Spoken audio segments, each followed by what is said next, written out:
है, इसके बारे में जो जो विचार हमने आत्मसात किया है, निश्चित स्वरूप से जब हम समाज के माध्यम से बोलो आणि ये स्टूडेंट के माध्यम में बोलो, स्टूडेंट को अप्रिशिएट हो जाता है जब अपन ऐसी बातें करते हैं। शिवाय ये महात्मा गांधी जी जो ओरिजिनल जो वर्क है, ओरिजिनल जो कार्य है, वो संदर्भ सहित जब स्टूडेंट के सामने आ जाएगा मैडम, तो स्टूडेंट को भी अच्छा लगेगा, आपको भी सेटिस्फेक्शन हो जाएगा। लेकिन सभी रिसोर्स पर्सन, वो रघु जी ठाकुर से ठाकुर साहब रहेंगे, संजय कुमार जी रहेंगे, मेरे मेरे ख्याल से प्रोफेसर विश्वनाथ मिश्रा का ही हमने सुना है, अनिल मिश्रा जी ने भी कुछ बातें रखी है, प्रोफेसर मुकेश कुमार हो या अनुराधा माथुर हो, ये सभी हेमंत पाटीदार हो, आशुतोष मिश्रा हो, ये सभी जो दिग्गज रिसर्च पर्सन थे, उसी मार्गदर्शन से, उनके विचार से निश्चित स्वरूप से हमारे ज्ञान में आत्मवृद्धि हुई है। और कोई इतना उसके लेक्चर में इतना क्लैरिटी थी, इतने सोर्सेस से सपोर्ट से वो माध्यम से वो मार्गदर्शन कर रहे थे, तभी कुछ प्रश्न लगा तो हम बार बार पूछते हैं और उनके सॉल्यूशन भी सुने हैं। इसलिए ये जो 5 दिन में जो रिसोर्स पर्सन ने जो विचार मंथन किया, वो निश्चित स्वरूप से वो ज्ञानी है, ज्ञान में वृद्धि करने जैसा है। इसलिए उसका जो कंटेंट्स है, उसकी जो नया इंफॉर्मेशन हम तक आई है, मुझ तक आई है, निश्चित स्वरूप से उस इंफॉर्मेशन का उसी का वो स्टूडेंट को लिए और समाज के लिए मैं निश्चित जरूर यूज करूंगा। मेरे ख्याल से गांधी जी के आइडियोलॉजी है, थॉट्स है, विविध एंगल्स है। मेरी एक इसमें प्रेरणा ऐसी मिल गई है कि अगले कई दिन में मैं कॉलेज में एक दिन का निश्चित स्वरूप से गांधी जी के विचार पर एक सेमिनार निश्चित स्वरूप से आयोजित करूंगा। ये जो प्रेरणा मिली है मुझे, ये प्रेरणा मुझे तो मिली है इस सेमिनार के माध्यम से मिली है। इसलिए क्वेश्चन तो हम बीच में पूछा है, तो हमें ही इस मार्गदर्शन में बहुत सी क्लैरिटी मिली है, इसलिए धन्यवाद सर। डॉक्टर अंबादास जी, मैं एक्चुअली आपका चेहरा नहीं दिख रहा, आपका पंखा दिख रहा है, आपके घर का पंखा दिख रहा है। अच्छा वो तो हमारे गर्मी है पंकज सिंह जी, गर्मी इतनी है इसलिए तो अभी बारिश का ये शुरू हुआ पुणे में अभी पंकज जी। अच्छा जी। नहीं तो मैं क्या था कि मैं एक्चुअली आपका फोटो नहीं देख पा रहा था, चेहरा नहीं देख पा रहा था। नहीं ना, अभी तो क्लियर हो गया, आ गए सर फोटो मेरा। जी चलिए ठीक है, नमस्कार। आपने बहुत सही कहा कि इस शॉर्टकट टर्म कोर्स के माध्यम से हम लोगों ने प्रयास किया। हालांकि शॉर्ट टर्म कोर्स में लेक्चर्स इतने नहीं रहते हैं, इस कारण से बहुत सारी चीजें, बहुत सारा एस्पेक्ट अभी भी छूटा हुआ है। लेकिन गांधी एक अनफिनिश्ड एजेंडा है, मेरे लिए एजेंडा है, और गांधी पर बात और होगी। और निश्चित ही भविष्य में मैं और एक आध कोई वर्कशॉप या प्रोग्राम करूंगा, तो आप सभी को, क्योंकि आप ये हमारा एक ग्रुप बना है, ये ग्रुप में जो भी कार्यक्रम हम करेंगे तो उसमें आप लोगों को जोड़ने का जरूर प्रयास करेंगे। यस सर, जरूर जुड़ेंगे सर, जरूर जुड़ेंगे सर, 100% जुड़ेंगे सर। Okay sir. जी सर। और आज सर पंकज सिंह जी, आपसे मुलाकात मेरी होती रहेगी, क्योंकि वो जरूर आपसे कांटेक्ट करूंगा सर, आपकी मदद चाहिए, मदद मिल जाएगा सर। अरे सर बिल्कुल आप लोग सर मेरे वरिष्ठ लोग हैं, और आपसे मैं सीख रहा हूँ। अब देखिए यहाँ विजय वाकोड़े जी हैं, अंबादास जी हैं, हमारे यहाँ पे देखिए भरत माली जी हैं, सब मतलब सीनियर लोग हैं। अब हम आप लोगों से सीख रहे हैं। मैडम है, सदावर्ती मैडम दिखाई दे रही है मुझे, मधुकर जी हैं, मधुकर यादव जी हैं। नमस्ते जी। नमस्कार, थैंक यू। जी चंद्रभान जी, नाम बताइए। सर सेकंड है अरुण सदाशिव सर। अरुण जी का है? हाँ sir, respected Arun Sadashiv sir. Yes जी, अरुण सर, अरुण हांगे जी है ना? हाँ, अरुण हांगे जी, प्लीज आप अपना एक्सपीरियंस, या आप गांधी के बारे में क्या सोचते हैं, या उस पे क्या लगता है, क्रिटिकल कुछ है, या आपका कोई क्वेश्चन हो तो कुछ आप बात कर सकते हैं। क्योंकि हम लोग देखिए बेसिकली इस कोर्स का आउटकम ये है कि अब हम लोग आजकल यूजीसी ने बनाया है कि एक तो आपका ऑब्जेक्टिव क्या है किसी कोर्स का, जो हमने बताने का प्रयास किया, लेकिन जो लर्निंग आउटकम है वो आप बताएंगे कि क्या उसका आउटकम मिला आपको, या उसमें कुछ चीज रह गया तो क्या रह गया, वो बात करें उस पर। Yes sir. मैं डॉक्टर अरुण केशवराव हंगे, शिवाजी महाविद्यालय रेणापूर, डिस्ट्रिक्ट लातूर, महाराष्ट्र, स्वामी रामानंद तीर्थ मराठवाड़ा विद्यापीठ, नांदेड़।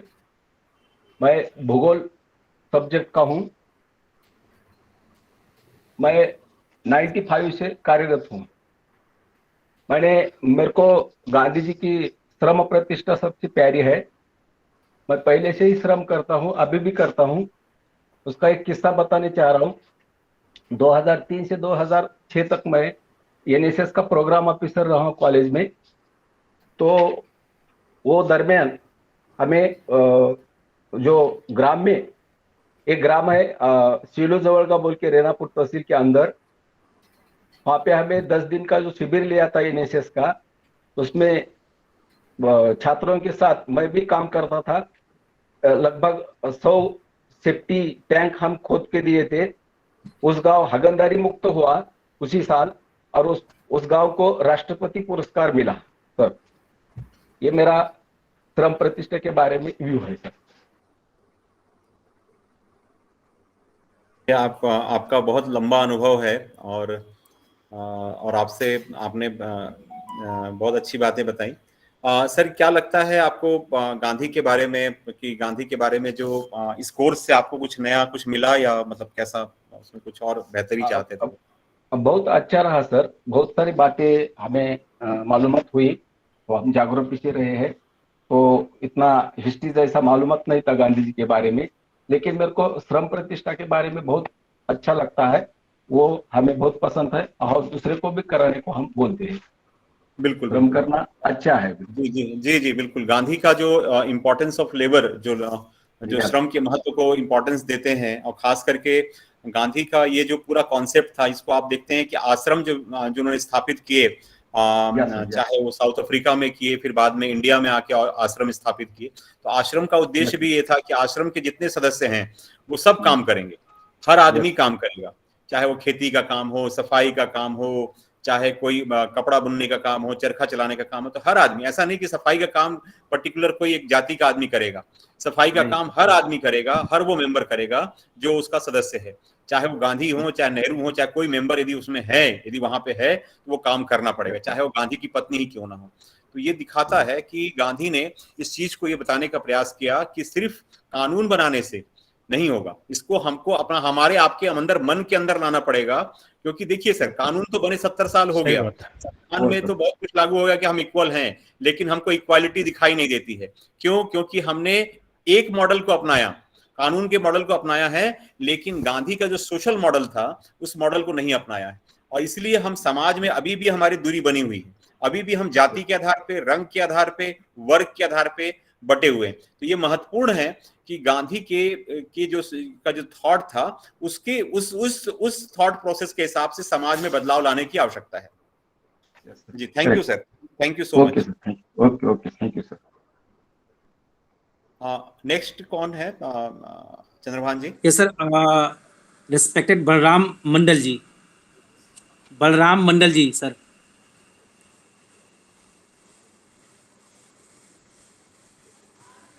बलराम जी हैं यहाँ पे? हाँ सर, मैं Balram Mandal, assistant professor, department of history, Shivani Mandal Mahavidyalaya, west Bengal. Sir मैं पहले दिन से आज तक सब रिसर्च पर्सन को लेक्चर सुना है, मुझे बहुत अच्छा लगा। I would like to thanks to ACE-RDS for arrange the program. Sir all research person को लेक्चर और गांधी जी के बारे में मुझे बहुत अच्छा लगा। बस यही कहना है मुझे। और तो और कोई आपके मन में गांधी को लेके कोई ऐसा प्रश्न नहीं था क्योंकि बंगाल के लोगों के मन में बड़ा प्रश्न रहता है कि नेताजी के साथ बड़ा अन्याय हुआ, गांधी के कारण अन्याय हुआ। इस प्रकार का कोई प्रश्न आपके दिमाग में नहीं है? क्योंकि मैं तो हमेशा जब बात करता हूं, मैं तो क्लासरूम के हिसाब से मैं बात कर रहा हूं। जैसे हम लोग क्लासरूम में बच्चे मुझसे यही पूछते हैं कि गांधी जी का अंबेडकर के साथ बहुत क्लैश था, गांधी जी का सुभाष चंद्र बोस के साथ था, गांधी जी का भगत सिंह के साथ। तो इस प्रकार का कोई प्रश्न आपके मन में नहीं था? नहीं है? है गांधी जो अहिंसावादी था, लेकिन इसलिए गांधी जी के गांधी सॉरी सर नेताजी के साथ मतविरोध हुआ। चलिए ठीक है, मतलब आप उस चीज को समझ रहे हैं, क्योंकि दोनों के विचारों में अंतर था और दोनों का सोचने का तरीका अलग था। गांधी सोचते थे कि हमको अहिंसा के माध्यम से और अपने दम के पर जीतना है, अपने दम पे स्वतंत्रता पानी है।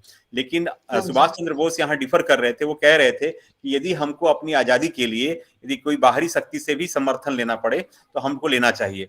और गांधी इस चीज को जान रहे थे कि उस समय भी सुभाष चंद्र बोस की जो बातचीत हुई थी उसमें उन्होंने जर्मनी जैसी शक्तियों से, जापान जैसी शक्तियों से समर्थन लेने की बात की थी।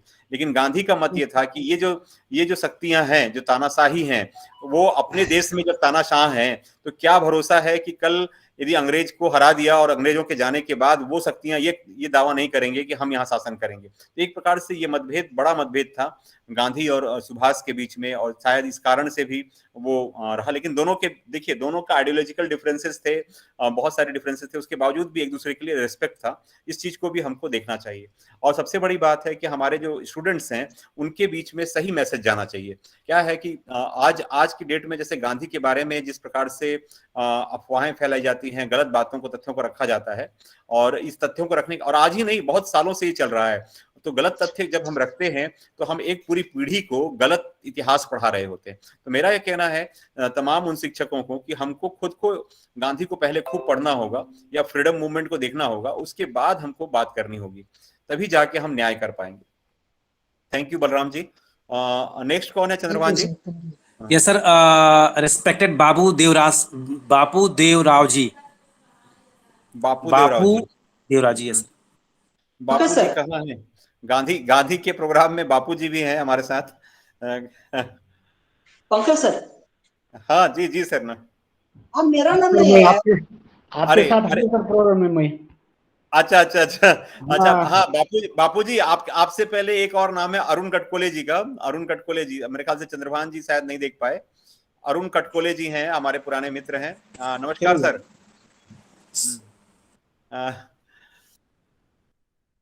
सर आप अनम्यूट कीजिए, माइक म्यूट कीजिए। हाँ।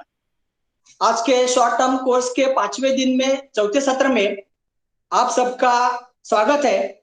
आज के पैनल डिस्कशन में मैं Arun Katkole, DK Dattajirao art science commerce college Ichalkaranji Kolhapur Shivaji university से मैं एचओडी हूँ, और 18 बरस से मैं एक काम कर रहा हूँ। तो आज के शॉर्ट टर्म कोर्स में जो लेक्चर थे, जो रिसोर्स पर्सन थे, उनके लेक्चर काफी अच्छे लगे, हम प्रभावित हुए। पंकज सर को तो हम रिफ्रेशर कोर्स में देख चुके हैं, सुन चुके हैं, काफी मित्र हैं हमारे, संजय बरोलिया सर वगैरह। ठीक है, तो गांधी जी के जो आइडियोलॉजी थे, सत्य अहिंसा सत्याग्रह, मैं 3 बरस से एनएसएस का प्रोग्राम ऑफिसर हूँ। सर मुझे ऐसा लगता है कि इस युग में आपको जो काम करना है वो सोशल रिलेटेड करना चाहिए। हम आपसे एक शुक्रगुजार करना चाहते हैं कि कोल्हापुर जिले में हमने थूमकी मुक्त अभियान उपक्रम किया था, उसका बड़ा स्वागत हुआ था। जब कोरोना के पेंडेमिक में चल रहा था, उसके बाद हमने कोरोना अडॉप्टेड विलेज लिया था, और वो विलेज में हम काम कर रहे थे, पोलियो रैली निकाली थी। ये जो समाज के प्रति अपना जो उत्तरदायित्व है हमें करना चाहिए। सत्य अहिंसा सत्याग्रह है, उसके ये जो लेक्चर थे बहुत काफी अच्छे लगे, हम प्रभावित हुए। उसके दरम्यान हमने एक प्रश्न पूछा था कि आज के फॉरेन पॉलिसी में गांधी आइडियोलॉजी कितनी उपयोगी है।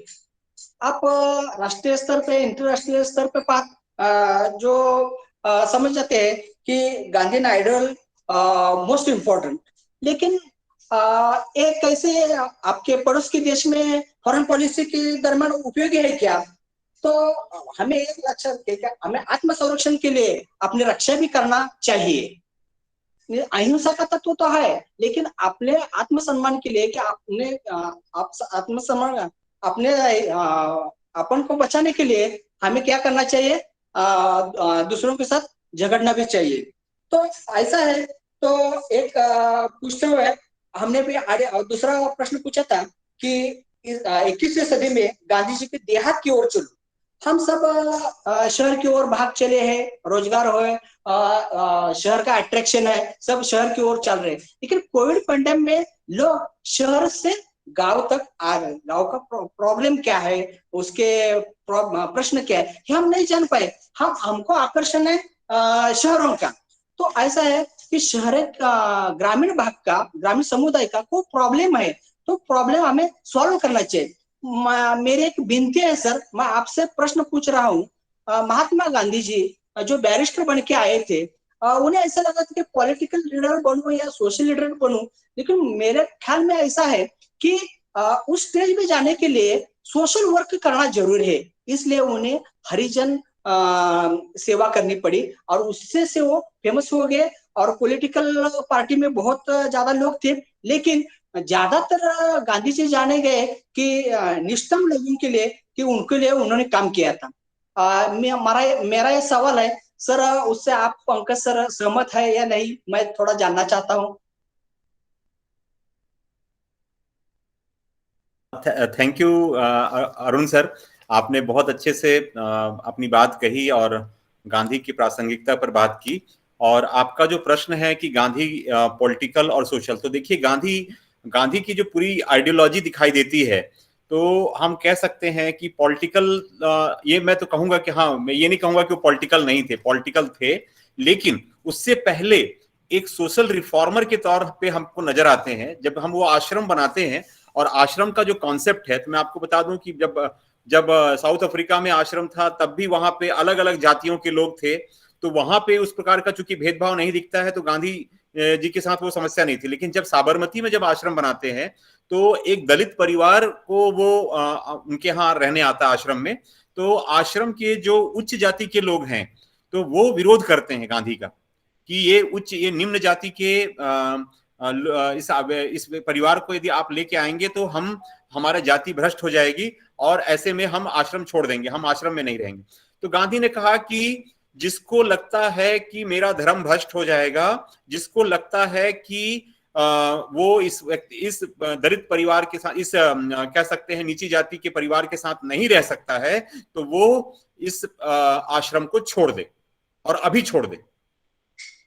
शाम की घटना है, गांधी ने बहुत सख्त शब्दों में कहा कि जिसको लगता है कि ये वो स्वीपर था, मतलब स्वीपर फैमिली थी। स्वीपर आप समझते हैं कि जब हम दलित की बात करते हैं, तो दलित में भी बहुत कैटेगरी है, उसमें भी बहुत सारी हायरकी है। भारत में जाति जो है, हम आज के डेट में संविधान में शेड्यूल कास्ट एक कैटेगरी है, शेड्यूल कास्ट में भी हायरकी है। There are some schedule caste, और जो कि उसमें भी लोअर है, वहां उसमें भी शेड्यूल कास्ट के अंदर में भी हायरकी है, उच्च नीच की भावना है, उसमें भी अनटचेबल की बात है। जैसे कि आप देखेंगे कि एक जाति जो दोनों जाति शेड्यूल कास्ट में आते हैं, लेकिन दोनों जातियों के बीच में शादी नहीं हो सकता, दोनों के बीच में रोटी का संबंध नहीं है, बेटी का संबंध नहीं है, आज भी है। जबकि हम कह रहे हैं कि शेड्यूल कास्ट एक कैटेगरी में है, लेकिन शेड्यूल कास्ट के अंतर्गत भी आप देखेंगे कि एक बड़ा डिफरेंस है, अनटचेबिलिटी उस कास्ट के भीतर भी है। ना ही धोबी के यहां नहीं होगा, धोबी के यहां वो जो स्वीपर है वो नहीं बैठ सकता, ये आपस में कोई शादी नहीं हो रही, कोई रोटी बेटी का संबंध नहीं। गांधी को 1940 के बाद पढ़ेंगे तो गांधी कहते हैं कि जब तक आप रोटी बेटी का संबंध नहीं स्थापित करेंगे, तब तक हम समाज में बदलाव नहीं ला सकते। यानी कहना क्या अर्थ यह था कि जब तक आप उस जाति के बंधन को, एक तो आपको आपस में खान पान का रिश्ता रखना होगा, दूसरा जो वैवाहिक संबंध है वो स्थापित करने होंगे। जब तक आप नहीं करेंगे तो ये कानून 70 साल, मैं लिख के दे रहा हूं, 150 साल होने के बाद भी ये जाति प्रथा खत्म नहीं होने वाली। संविधान ने अधिकार दिया है, लेकिन संविधान ने उस बुराई को खत्म करने का काम नहीं किया है। अभी भी वो बुराई बनाई हुई है, पब्लिक प्लेस में नहीं है, लेकिन हमारे अंदर में है। तो इसको हमको बदलना है तो हमको गांधी के रास्ते पे चलना पड़ेगा, क्योंकि हम अंबेडकर के रास्ते पे चल रहे हैं। अंबेडकर के रास्ते पे चलने का फायदा ये हुआ है कि हमारे बहुत सारे दलित भाई जो डिप्रेस्ड क्लास के लोग थे वो आज अपलिफ्ट हुए हैं, उनको समाज में सम्मान मिला है। लेकिन अभी भी 90% दलित ऐसे हैं जिनको की अभी भी रिकॉग्निशन नहीं मिला, ना पैसा मिला है, ना उनको सम्मान मिला है, ना गांवों में बराबरी मिली है। तो उसके लिए करना क्या होगा? करना यह पड़ेगा कि अंबेडकर के रास्ते के साथ साथ गांधीयन मॉडल को भी लेना पड़ेगा। इसलिए गांधी रेलेवेंट हो जाते हैं साथियों। तो मैं बार बार कहूंगा कि गांधी एक बड़े से सोशल रिफॉर्मर दिखाई देंगे, आपको सारे सोशल रिफॉर्मर पीछे दिखाई देंगे, आपको गांधी आगे दिखाई देंगे। गांधी का जो हरिजन जो ये था उसको, हालांकि उस समय देखिए देश की कंडीशन दूसरी थी, हम आजाद नहीं थे, तो गांधी की क्रिटिसिज्म बहुत हुई कि गांधी दिखावा कर रहे हैं, गांधी नौटंकी कर रहे हैं, गांधी के ऊपर टमाटर फेंके गए, सड़े अंडे फेंके गए। आप यही नागपुर जब आए थे, नागपुर में उनके ऊपर सड़े टमाटर फेंके गए, उनको टमाटरों से और अंडों से फेंक के मारा गया है कि गांधी ढोंग कर रहे हैं दलित उत्थान के नाम पे। लेकिन हकीकत यह था कि गांधी वो करना चाह रहे थे कि आपस में संबंध हो, कम से कम वैवाहिक संबंध। जब तक वैवाहिक संबंध नहीं होगा, खान पान का संबंध नहीं होगा। मैं आज आपको दावे से कह रहा हूं, हम में से बहुत सारे दलित भाई हैं, और लेकिन वो दलित भाई हमारे घर में जो स्वीपर आता है उसको अपने गिलास में पानी नहीं पिलाएंगे, उसके लिए अलग व्यवस्था है। यानी कि एक दलित दूसरे दलित से अनटचेबिलिटी का व्यवहार कर रहा है। आजाद भारत के 72 साल के बाद भी जब तक हम इस तरीके से क्रिटिकल होकर नहीं देखेंगे, ये जाति प्रथा खत्म नहीं होगी। हमको उस प्रकार से देखना पड़ेगा, यानी कि हमको गांधी के व्यू से काम करना पड़ेगा। तो डॉक्टर अरुण जी, आप का जो प्रश्न था बहुत रेलेवेंट है और इस पे बात होनी चाहिए। मौका मिलेगा तो मैं जरूर एक सेशन में आपसे बात करूंगा। कल एक सेशन में सोच रहा हूं कि मैं आपके साथ बात करूं सिर्फ आपके प्रश्न लेकर। तो चलिए आगे बढ़ते हैं। अरुण कटकोले जी की बात हमारे बीच में। हाँ जी। हाँ सर, हेलो। हाँ जी, हेलो। हाँ बोलिए सर। हेलो बोलिए सर, आवाज आ रही है? हाँ हाँ जी, शिवाजी सर बोलिए। हाँ सर महाराष्ट्र से बोल रहा हूँ। जी सर अभी आपने बहुत अच्छी तरह से बात कही। एक दूसरी बात है सर, एनालिसिस ऑफ कॉस्ट, बाबा साहब का एक किताब आपने पढ़ा है? हाँ, जाति का उच्चाटन। जी बिल्कुल। हाँ सर, आपके बातों से मैं सहमत हूँ और कुछ असहमत हूँ। अगर डॉक्टर बाबा साहब अम्बेडकर को पढ़ते हैं तो उन्होंने कहा है कि अगर हमारे बीच में से ऊंचे नीचे का व्यवहार और जाति पाति को अगर तोड़ना है, रोटी बेटी व्यवहार के साथ ही साथ या हमारे आपस में संबंधों के साथ ही साथ शास्त्रों में जो कही गई बात है, सबसे पहले उन बातों को हमें नकारना होगा। तब कहीं जाकर हम अपनी जाति पाति की जो दीवार है उस दीवार को हम तोड़ सकते हैं। तो ये मुझे थोड़ा विस्तार से आप बताइए सर। धन्यवाद सर। जी थैंक यू डॉक्टर शिवाजी। मैं बस इसमें एक लाइन ये जोड़ना चाहूंगा, एनिहिलेशन ऑफ कास्ट हम सबको पढ़ना चाहिए। और जाति प्रथा का उच्छेद नाम से ये किताब ऑनलाइन PDF में फ्री मिलती है, आप लोग चाहें तो डाउनलोड कर सकते हैं। जाति प्रथा का उच्छेद करके नाम से ये हिंदी में अनुवाद भी है और मराठी में भी होगा निश्चित ही, है ना, लेकिन अंग्रेजी में तो है ही। अंबेडकर की सारी राइटिंग अंग्रेजी में है। डॉक्टर अंबेडकर जो है अंग्रेजी के बहुत अच्छे विद्वान थे और उन्होंने लिखा है। तो एनिहिलेशन ऑफ कास्ट में डॉक्टर साहब देखिए, दो चीजें हैं। डॉक्टर अंबेडकर जो चाहते थे एक पॉलिटिकल इंपावरमेंट, वो बहुत हद तक उसमें सफल रहे। आज बहुत सारे राज्यों में मुख्यमंत्री हों या मंत्री हों या MLA हों, मेंबर ऑफ पार्लियामेंट हों, ये सारे लोग दलित जाति से हैं, आदिवासी हैं। तो एक प्रकार से पॉलिटिकल इंपावरमेंट तो हुआ है, नो डाउट। मतलब जो अंबेडकर जो सपना देख रहे थे कि एक पॉलिटिकल इंपावरमेंट होना चाहिए, पॉलिटिकल पावर में आना चाहिए, तो मैं कह सकता हूं कि लगभग सभी राज्यों में ये जागृति आई है। जो उन्होंने जो रिजर्वेशन की पॉलिसी लाई, पॉलिटिकली रिजर्वेशन की बात आई, तो उसमें ये चीजें आई हैं। लेकिन जो कमी रह गई है, जो आप शास्त्रों की बात कह रहे हैं, शास्त्रों को स्वीकार करना या नकारना ये हमारे ऊपर है सर। यदि हम शिक्षित हो जाएंगे, हम पढ़ लिख जाएंगे, तो हमको ये मालूम होगा कि क्या सही है। और आप अंबेडकर की भांति विरोध करना जानेंगे कि आपको यदि कोई बताएगा कि कि इनको शिक्षा का अधिकार नहीं है, फलाना जातियों की शिक्षा का अधिकार नहीं है, तो आप यदि शिक्षित हैं तो आप उस बात को विरोध कर पाएंगे, और ये हो रहा है सर। आजादी के बाद ये बात हो रहा है, जो लोग पढ़ लिख गए हैं, जो दलितों में से, आदिवासी में से, अब अपने लोगों को सिखा रहे हैं और ये जागृति आई है। तो no doubt doctor Bhimrao Ambedkar, जो बाबा साहब अंबेडकर हैं, उनका कंट्रीब्यूशन इतना बड़ा है, पॉलिटिकल एम्पावरमेंट आया है। ज्योतिबा फुले का कंट्रीब्यूशन ये है कि हम लोगों ने शिक्षा का महत्व जाना है। डॉक्टर साहब थोड़ा सा म्यूट कर लीजिए, म्यूट कर लीजिए। कौन है पंछी? ले आओ। हाँ जी, तो 1 मिनट का मैं थोड़ा ब्रेक ले रहा हूँ, क्योंकि वो HRDC से फोन, क्योंकि कल के प्रोग्राम को लेके मैं 1 मिनट में मैं बात कर रहा हूँ। तब तक नेक्स्ट पार्टिसिपेंट आ जाए, मैं बात करूंगा सर आपके बारे में।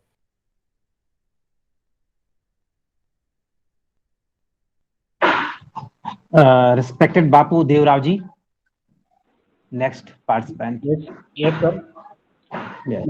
मेरा आवाज आ रही है सर? Yes sir, आप बोलें प्लीज, audible.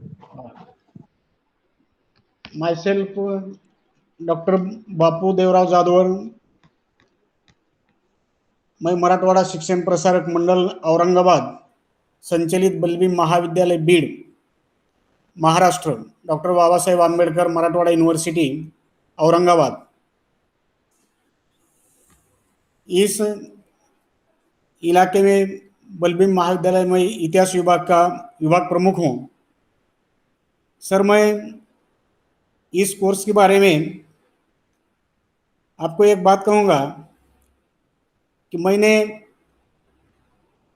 PhD की थी। वो PhD में मेरा संशोधन का जो विषय था वो गांधी और विनोबा था, और इसके ऊपर मैंने संशोधन किया है। इस संशोधन करते समय मैं वर्धा जिले में सेवाग्राम आश्रम था, उस आश्रम में 3 दिन वहाँ ठहर के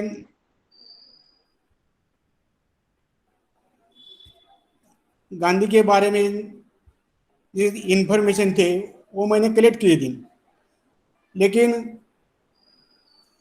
अलग अलग संदर्भ ग्रंथ मुझे मिले थे गांधी विनोबा के बारे में, गांधी जी के बारे में, लेकिन मैं इस शॉर्ट टर्म में शामिल होने के बाद मुझे ये जिस समय वो इंफॉर्मेशन नहीं मिली, वो इंफॉर्मेशन मुझे शॉर्ट टर्म के समय प्रोफेसर विश्वनाथ मिश्रा जी का व्याख्यान हुआ था। इस व्याख्यान में उन्होंने जो बोले थे कि वो बात की थी, इसमें उन्होंने बताया कि गांधी जी लंदन में बेवाटर नाम का वो परिसर है, इस परिसर में रहते समय उन्होंने वहाँ के जिस शाकाहारी आदमी है वो शाकाहारी आदमी की एक संगठना वो बनाई और वो संगठन के वो सेक्रेटरी हो गए थे। ये मुझे इस शॉर्ट टर्म में ये नया प्रवाह मुझे मिल गया था। इसके बाद हम दी वेजिटेरियन वृत्तपत्र, इसके संपादक डॉक्टर जोशिया ओलफील्ड, इसका उल्लेख जो है कि वहाँ ओलफील्ड है, इसको अध्यक्ष बनाया था। पर मुझे इतना कहना है कि इस शॉर्ट टर्म से अलग अलग रिसोर्स पर्सन ने जो व्याख्यान दिया था, जो मार्गदर्शन किया है, ये मार्गदर्शन हमारे लिए बहुत कुछ तो अलग प्रभाव हमारे सामने रख दिया था। इतने कहकर किंवा मेरा जो एक्सप्लेनेशन है ये मैं रोकता हूँ। Thank you. थैंक यू, शुक्रिया। Hello Pankaj sir. हाँ हेलो। हाँ सर, आगे हाँ जी, प्लीज आगे। जी। yes. हाँ जी जी। अभी किनका, बापू जी का था क्या प्रेजेंटेशन? या सर, या। हाँ बापू जी, आपका कोई प्रश्न तो नहीं था ना? प्रश्न नहीं सर, मुझे जो कहना है मैंने कह दिया, अभी बोला मैं। अच्छा अच्छा, ठीक है। तो मैं माफी चाहूंगा क्योंकि उस समय एक कॉल अटेंड करना था, इस कारण से मैं आपको पूरा नहीं सुन पाया। तो खैर अब मैं चाहूंगा कि नेक्स्ट पार्टिसिपेंट आए। सर नेक्स्ट मेरा ही है। Pankaj sir, hello. हाँ बोलिए। पंकज सर। हाँ जी जी जी सर बोलिए। हेलो। बोलिए सर। हेलो। बोलिए महाजन सर बोलिए।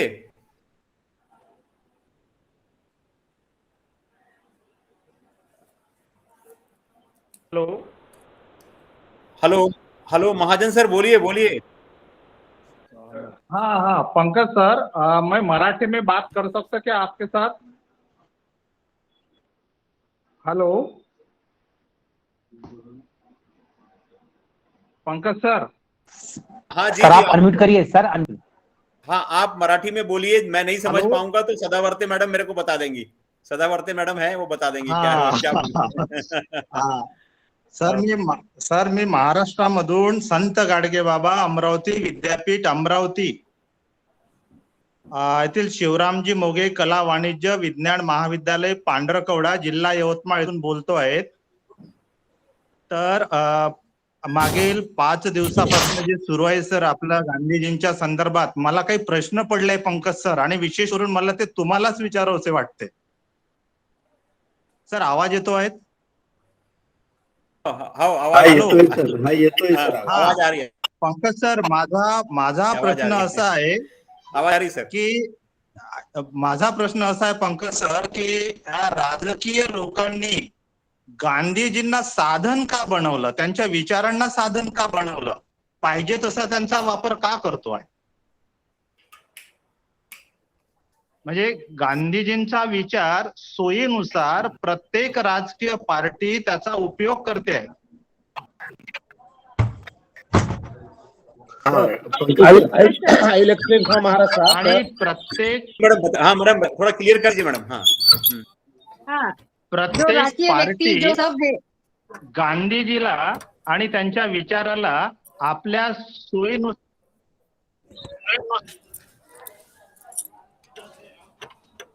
फूट बँक बनवत आहे।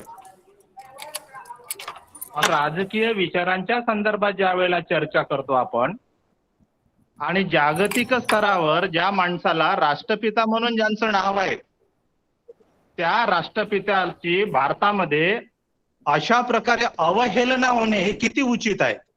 म्हणजे मला गांधीजी पुस्तकाच्या पलीकडे दिसले नाही। मी सेवाग्रामला गेलेलो आहोत, बापू कुटी बघितली आहे, तिथलं साधी राहणी उच्च विचारसरणी अभ्यासली। जे जे लोक मोठमोठ्याले व्याख्यानं देतात, बोलतात, चर्चा करतात, त्याच लोकांमध्ये मला अहिंसा दिसत नाही, त्यामध्ये एक स्वदेशीची भावना दिसत नाही, त्यांच्यामध्ये भ्रष्टाचाराला विरोध करण्याची वृत्ती दिसत नाही।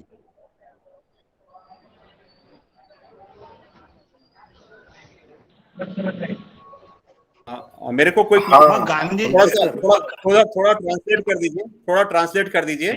हाँ पंकज सर, ये जो महाजन सर जो है, महाजन सर ने जो प्रश्न आपको पूछे हैं सर आपकी आवाज नहीं आ रही, बापू जी आवाज नहीं आ रही आपकी। सामान्य माणसाची ऊर्जा व्हायला पाहिजे। Hello sir. हाँ महाजन सर मी आवाज आ रहा? हाँ महाजन सर मी त्यांना ट्रान्सलेट करून सांगतो पंकज सरांना। तुम्ही तुमचा माइक बंद करा। मेरी आवाज आ रही?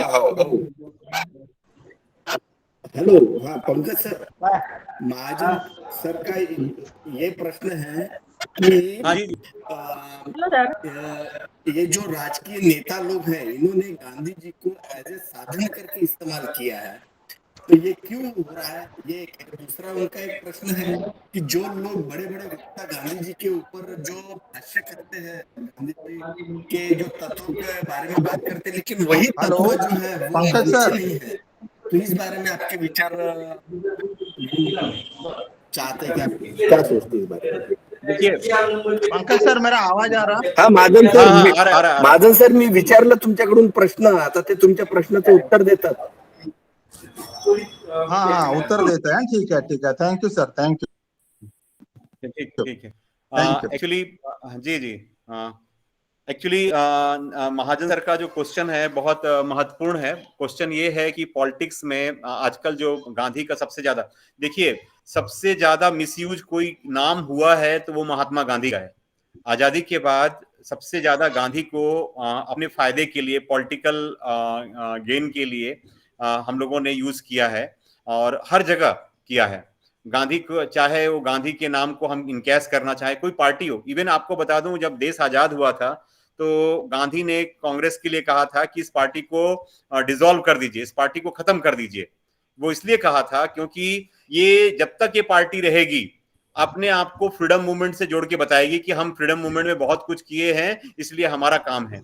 इसलिए गांधी ने ये सबको कहा था कि ये पार्टी, कांग्रेस को डिसॉल्व करिए और एक नई पार्टी खड़ा करिए, ये बात कही थी। लेकिन हमने उनकी बात नहीं सुनी क्योंकि हमको लग रहा था, क्योंकि गांधी, देखिए गांधी जो बात कहते थे, गांधी इसलिए सबसे अलग हैं, जितने भी नेता हुए दुनिया में उनसे अलग हैं, क्योंकि गांधी जो कह रहे थे वो इतना कठोर होता था कि वो कह रहे थे बार बार कि इस पार्टी को खत्म होना चाहिए, क्योंकि आजादी मिल गई, इसका काम खत्म हो गया।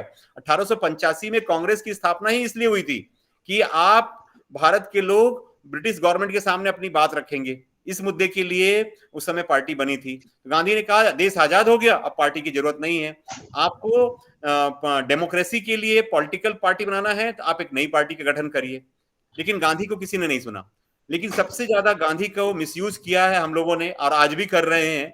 और गांधी का नाम लेके, देखिए आज भी पॉलिटिक्स में हम जब भी कहीं कुछ कहना हो तो हम गांधीवादी मार्ग से चलेंगे, शांति के मार्ग पे चलेंगे, भले हम चले चाहे नहीं चले, लेकिन गांधी जी के पास गांधी जी की बात कर लेते हैं।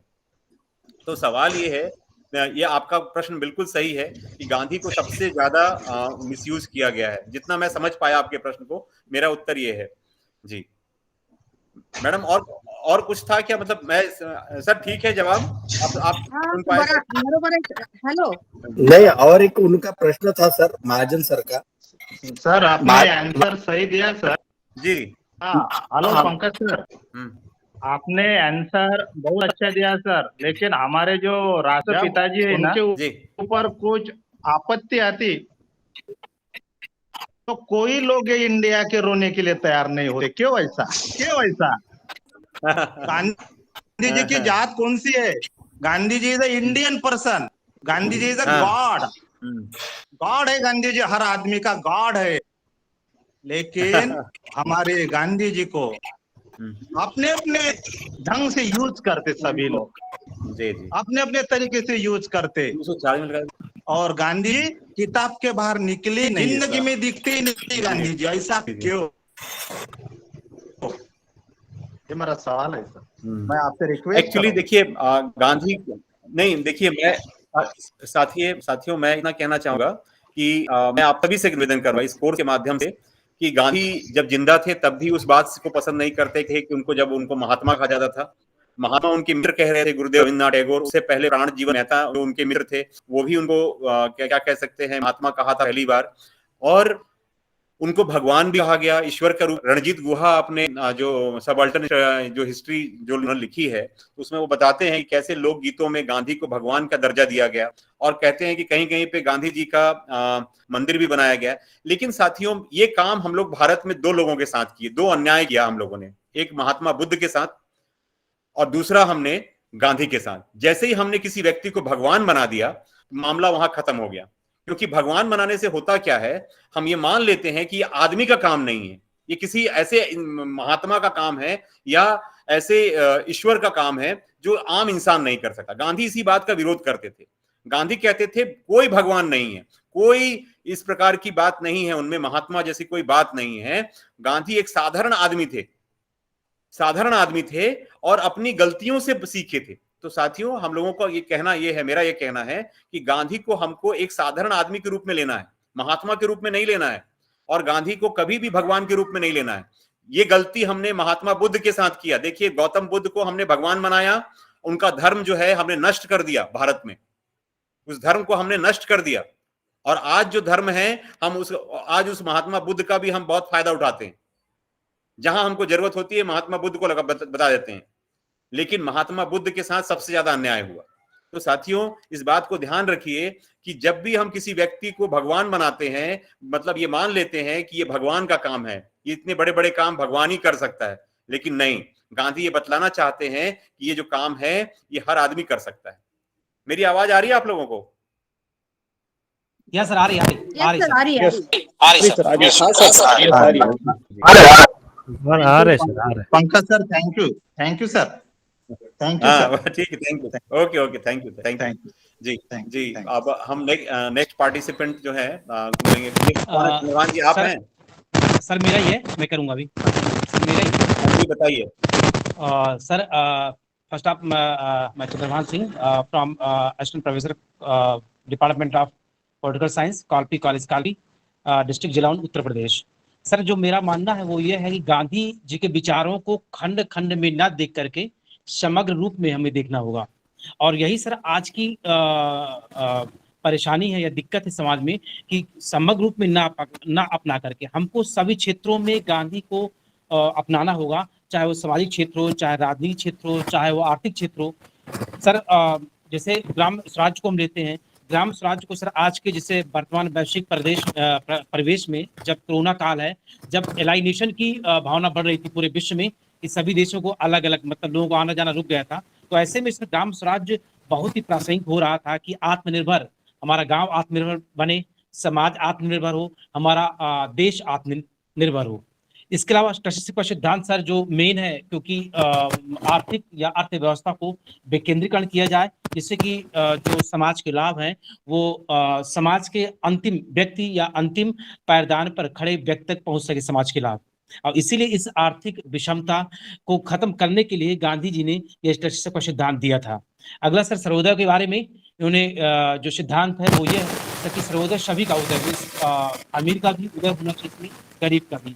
अमीर का नैतिक मूल्यों का यहाँ उन्होंने उल्लेख किया था कि नैतिक मूल्य में जो कम होते हैं लोग ऐसे मानते, तो नैतिक मूल्य उनका ऊंचा होना चाहिए और गरीबों का आर्थिक रूप से ऊपर करना चाहिए हमको। एक्सेप्टेंस भी यही एक बात आती है, स्वीकार्यता, कि गांधी जी कहे थे कि समाज में सहिष्णुता समरसता तभी आ सकती है जब हम सहिष्णुता नहीं बल्कि एक्सेप्टेंस होना चाहिए या स्वीकारता होनी चाहिए, हम दूसरे धर्म को स्वीकार करें, उसको समान मान करके, तभी उन्होंने समरसता का सिद्धांत दिया था। और इसके अलावा प्रकृति के बारे में जो आज कोरोना का काल है, बेसिकली उल्लेख करना चाहूंगा मैं कोरोना काल में कि जो सर इतनी एक पेंडेमिक फैला हुआ है, यदि हम गांधी के सिद्धांतों पर चले होते, प्रकृति का दोहन शोषण ना करके प्रकृति पोषण का हम पक्षपाती होते, और इस रूप में जैसा कि उन्होंने कहा था कि प्रकृति को हमें दया रूप में मानना चाहिए, प्रकृति से हमें मांगना चाहिए, वो हमें देगी, वो और दे भी रही है लगातार, लेकिन फिर भी आदमी आमादा है उसके शोषण का। उसी का परिणाम है कि जो कोरोना जैसे या बहुत सारे प्लेग है या बहुत समय समय पर पेंडेमिक आते रहे। तो इस तरह से जो गांधी का प्रकृति पर जो दृष्टि वो बहुत ही आज प्रासंगिक है ऐसे परिवेश में। इसके अलावा सर एक मेरा क्वेश्चन है सर्वेशकर आपसे, मैं बहुत सर जूझता हूं इस क्वेश्चन से कि कैसे हम गांधी के मूल्यों को आज की पीढ़ी में लागू करें।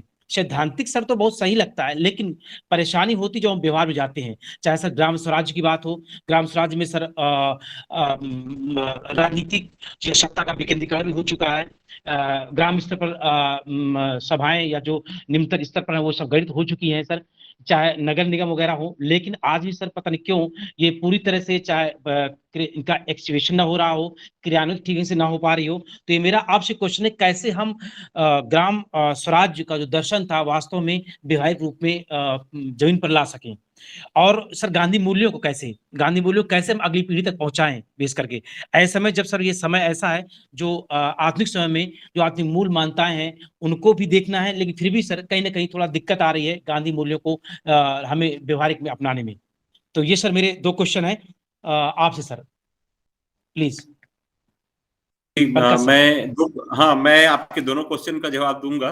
बस आप तब तक एक काम करिए, मैं दोनों क्वेश्चन आपका नोट कर लिया हूं। पहला कि आपने ये जो मूल्य हैं हम अपने बच्चों में कैसे ला सकते हैं, और दूसरा कि जो ग्राम स्वराज की अवधारणा है वो कैसे आ सकता है। तो इस दोनों पे हम लोग बात करेंगे। तब तक एक नेक्स्ट पार्टिसिपेंट ले लीजिए, क्योंकि एक इंपॉर्टेंट कॉल करना है, ताकि मैं तब तक कॉल भी कर लूं और पार्टिसिपेंट भी आ जाएंगे। ये दो क्वेश्चन मैं ले लूंगा। जी yes sir. Next participants respected Chaudhary Dattatreya ji. Chaudhary Dattatreya जी।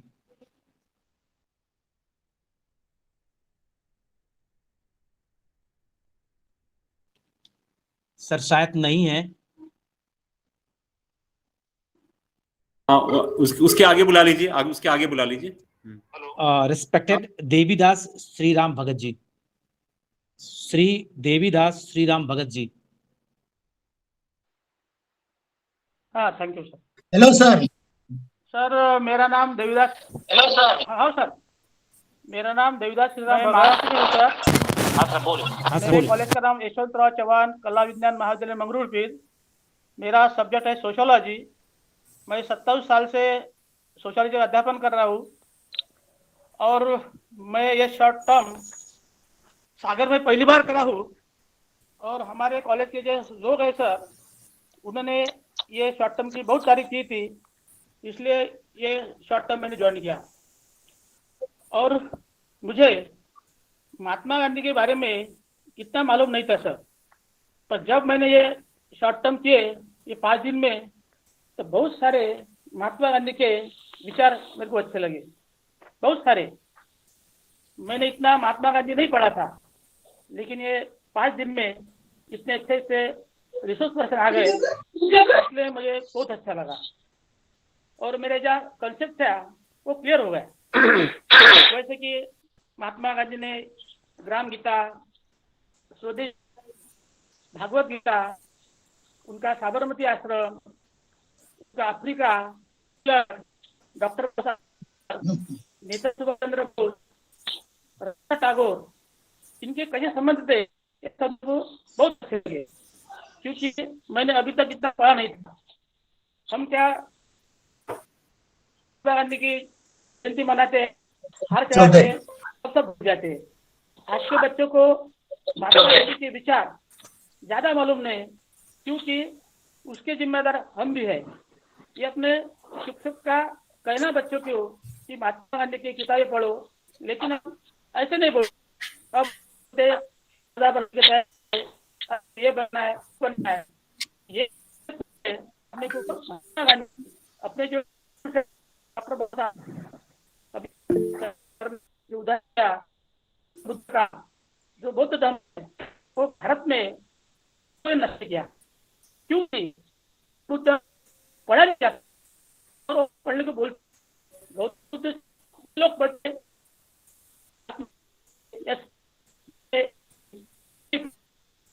तो ये इसलिए हम ज्यादा ये जिम्मेदार है, क्योंकि मैं बच्चों को पढ़ाते नहीं है। और हमारे महाराष्ट्र में जो बहुत सारे लोग हैं वो जो महापुरुष को जातिवाद में बांट, इसलिए ये शॉर्ट टर्म मुझे बहुत अच्छा लगा सर। आपका नाम मैंने बहुत बार सुना है सर, हमारे जो कॉलेज के 2 चीज पार्टिसिपेंट हमारे शॉर्ट में पहले ही थे, आदि प्रकार बहुत बेहतरीन है सर। अब ज्यादा वक्त नहीं है मेरा,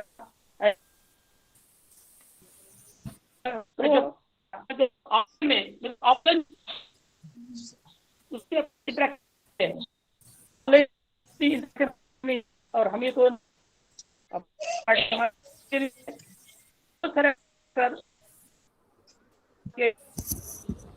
सर आवाज नहीं आ रही भगत सर, आवाज नहीं आ रही सर, आवाज नहीं आ रही आपकी, आवाज नहीं आ सर आवाज नहीं आ रही आपकी। बोला सर, अब देखो बोला सर, आ रही क्या? आ रही सर, यस सर, आ रही।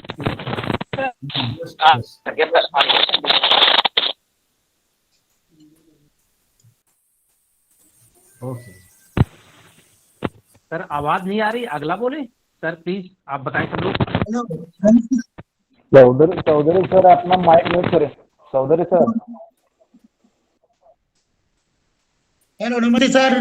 बहुत सारे माइक है, अनम्यूट।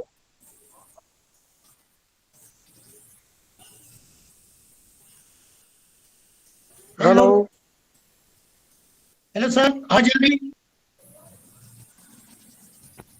बोले सर, बोले।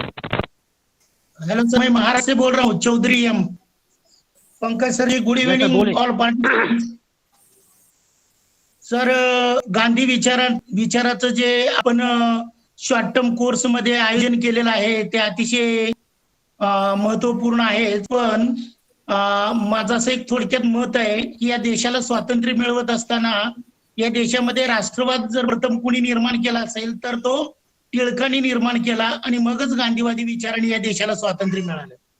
आणि तसं पाहिलं तर आपला भारत देशाचं वर्णनच केलेलं आहे कि इस देश में विद्वानों की संख्या कम नहीं है, अक्लमंदों की संख्या कम नहीं है, ढूंढो एक मिलेंगे हजार. इस प्रकार का अपना हमारा इंडिया है. आपने जो शॉर्ट टर्म कोर्स में इस गांधी विचार के बारे में जो विचार आपने प्रकट किया वो हमें तो बहुत अच्छा लगा. धन्यवाद सर. मैं महाराष्ट्र से पंढरपुर से बोल रहा हूँ. केबीबी कॉलेज पंढरपुर, यही मेरा कॉलेज है. ओके, धन्यवाद सर. मेरे को लगता है दत्तात्रेय चौधरी सर, हम लोग 2019 में मिले थे रिफ्रेशर कोर्स में. आप आए थे, सागर आए थे सर? हाँ हाँ, आप आए थे हमारे यहाँ, सागर आए थे, आपसे मुलाकात हुई थी. और देवी जी, तो चलिए. Okay, thank you sir. हाँ चलिए, ठीक है, थैंक यू. देवीदास भगत जी का भी व्यू मैं सुना, लेकिन वो पूरी बात उनकी आवाज नहीं है. हाँ सर, आपको कोई प्रश्न तो नहीं था भगत सर? भगत सर, आपको कोई प्रश्न तो नहीं था? देवीदास भगत सर, आपको कोई प्रश्न तो नहीं था? देवीदास भगत सर? नहीं सर, नहीं सब अच्छा. चलिए ठीक है, ठीक ओके, थैंक यू. चलिए ठीक है, ठीक okay, thank you. Sir next. हाँ नेक्स्ट बोलो सर. नेक्स्ट जी. Hello. Next respected Dayanand Shastri ji. Dayanand Shastri ji. Hello sir. Hello, मेरी आवाज आ रही है सर? यस सर, बोलिए, आवाज आ रही है. यस, हाँ दयानंद शास्त्री जी बोलिए. हाँ, सभी को मेरा प्यार भरा प्रणाम सर. 29 से लेकर आज तक जो भी विषय का प्रतिपादन यहाँ पर हो चुका है बहुत बढ़िया रहा सर. गांधी जी को मेरे विचार से जहाँ तक मेरा वैयक्तिक विचार है सर, मैं तो इतना गांधी जी को नहीं समझ चुका था. राष्ट्रपिता थे, स्वतंत्रता आंदोलन में उनका बहुत बड़ा योगदान, आदि आदि. मतलब इतना डिटेल जो जानकारी गांधी के प्रति सर, अहिंसा के प्रति हो, सत्याग्रह हो, चले जाओ चळवळ हो सर, ये जो किसानों के प्रति उनका जो आंदोलन रहा, मतलब सारे देश के प्रति उनका जो दायित्व रहा सर, इतनी जो जानकारी, इतनी डीप जानकारी सर, शायद मुझे पहले कभी पता नहीं थी, लेकिन आज इस 4 दिन में मैं बहुत सर समझ चुका हूँ, जान चुका हूँ. आने वाली पीढ़ी, विशेषतः जो मेरे विद्यार्थी हैं, विद्यार्थियों को सर गांधी जी के प्रति जो मूल्य है सर, मौलिक मूल्य है, नीति है, उनका त्याग है, जो बलिदान है सर, वो सामाजिकता के प्रति जो उनकी तन्मयता है, ये सारी चीजें सर मुझे केवल इससे हटकर भी सर विद्यार्थी तक ये चीजें पहुंचना बहुत आवश्यक है, मैं मानता हूँ. साथ ही साथ एक प्रश्न सर मेरे जहन में ये आ पाता है सर, पंकज सर, कि आपकी विद्वता को सर मैं बहुत बड़ा सर मेरा त्याग हो चुका है सर आपकी विद्वता पर. विशेषतः सर आपका जो सर प्रेजेंटेशन जो है सर, आपका बोलने की जो रिदम है सर, आपका बोलने का, आपके वर्ड्स इतने शुद्ध आते हैं सर, वर्ड्स सर आपके जो शब्द आते हैं सर, वाक्य रचना और प्रेजेंट करने की जो शक्ति है, साथ ही साथ सर आप में विद्वता तो है ही है, लेकिन मैं इस पर बहुत बड़ा सर समझ चुका हूँ. शायद आने वाले दिनों में सर आपके प्रति भी मैं यही विद्यार्थियों के प्रति मैं सामंजस्य रख पाऊंगा. साथ ही साथ ये सर गांधी जी ने कहा था कि सर ये एक जहन मुझे बार बार आता है सर, ये आपके सामने प्रस्तुत कर रहा हूं मैं, मेरे साथियों के सामने भी, आपके सामने भी. लेकिन ये विषय सर आपको धन्यवाद कि गांधी जी को चुना सर. इससे पहले मैं शायद जून 2020 में अंबेडकर के प्रति सर भी मैं सहभागी हो चुका था सर. बहुत बड़ी जानकारी डॉक्टर अंबेडकर के प्रति भी सर शायद ही मिल चुकी हो. पर गांधी के प्रति सर मुझे एक प्रश्न ये आता है, गांधी जी ने कहा था कि मेरे शरीर के 2 भाग कर दीजिए, परंतु मैं देश के 2 टुकड़े नहीं करने दूंगा. परंतु अंततः सर देश के 2 टुकड़े हो ही जाते सर. पंकज सर, इस पर मुझे लगता है कि थोड़ा सा प्रकाश डाले. बहुत धन्यवाद दयानंद जी. और आपने जो मेरे बारे में कहा, मैं उसके लायक नहीं हूँ. मतलब मैं उसका उतना मैं नहीं है. हाँ, ईश्वर का है कि, और ये माता पिता का है कि मुझे ये आवाज मिली हुई है, और आप लोगों का प्रेम है जो आप लोग मुझसे ये रखते हैं. बाकी मैं इतना कहना चाहूंगा साथियों कि गांधी जो है इसको लेके, जो विभाजन को लेके जो बात हुई, लॉर्ड माउंटबेटन को यदि आप पढ़ेंगे तो लॉर्ड माउंटबेटन इस बात को लिखते हैं और कहते हैं कि अकेला एक आदमी था, दैट वाज गांधी। गांधी अकेले ऐसे थे जो विभाजन नहीं चाह रहे थे। और आपको बता दूं बहुत मजे की बात कि विभाजन कौन चाह रहा था, तो पूरा मुस्लिम लीग चाह रहा था, मोहम्मद अली जिन्ना चाह रहे थे, मोहम्मद अली जिन्ना अड़े हुए थे। साथ ही साथ भारत के में बात करें तो विभाजन के लिए जो दो लोग सबसे ज्यादा अड़े हुए थे, जो तैयार नहीं थे, उनमें सरदार वल्लभ भाई पटेल, पंडित जवाहरलाल नेहरू और डॉक्टर राजेंद्र प्रसाद जैसे तमाम वो नेता, ये लोग चाह रहे थे कि विभाजन हो जाए, आजादी मिल जाए। अब वो उनके पास पेशेंस नहीं था सर। हम सीधी बात कहें तो ना वल्लभ भाई पटेल के पास पेशेंस था, ना ही जवाहरलाल नेहरू के पास पेशेंस था, क्योंकि इनको लगा कि अब सत्ता हमारे पास है और मैं अब सत्ता के हम काबिज होने वाले हैं। तो ये लोग वास्तव में एक प्रकार से ट्रांसफर ऑफ पावर को लेके जो एक प्रकार से जो उनके अंदर ये था कि यदि गांधी की बातों को मानेंगे तो कहीं ऐसा ना हो कि आजादी खिसक जाए, आजादी कुछ समय के लिए टल जाए। तो ये लोग बहुत हड़बड़ी में थे और गांधी मजबूर हो गए इनके सामने, क्योंकि जब जो इनके सिपाही थे जिन पे सबसे ज्यादा फेथ किया, वल्लभ भाई पटेल और पंडित नेहरू, इन दोनों पे ज्यादा फेथ किया और इन लोगों ने ही इन गांधी का साथ दिया। इस बात को यदि माउंटबेटन को पढ़ेंगे तो आपको समझ में आएगा कि गांधी की क्या भूमिका थी। और ये बात सही है कि गांधी और खुश नहीं थे। यदि गांधी खुश होते तो 15 अगस्त के दिन दिल्ली में होते और वो जो भाषण जो पंडित जवाहरलाल नेहरू ने दिया, हो सकता है कि गांधी जी दे रहे होते, क्योंकि यदि गांधी खुश होते। गांधी विभाजन से खुश नहीं थे, गांधी विभाजन से खुश नहीं थे, पहली बात। दूसरी बात, गांधी विभाजन को लेके दुख इतना था कि जो उस समय दो हो रहे थे दंगे, वल्लभ भाई पटेल गृह मंत्री बने, पंडित जवाहरलाल नेहरू प्रधानमंत्री बने, इनके पास पूरी भारत की सेना थी, लेकिन इनकी इतनी ताकत नहीं थी प्रधानमंत्री और उप प्रधानमंत्री की कि उन दंगों को रोक सके। ये वो गांधी था जिसको आपको संजय कुमार ने बताया नॉन वायलेंस के इसके अंदर। वो गांधी थे जो पैदल वहां नोआखली गए, नोआखली जाने के बाद, कलकत्ता जाने के बाद, उनके जाने के विदिन 1 वीक दंगे बंद हो गए। इसलिए लॉर्ड माउंटबेटन कहता है कि वन मैन बाउंड्री फोर्स, अकेला एक फोर्स की भांति था।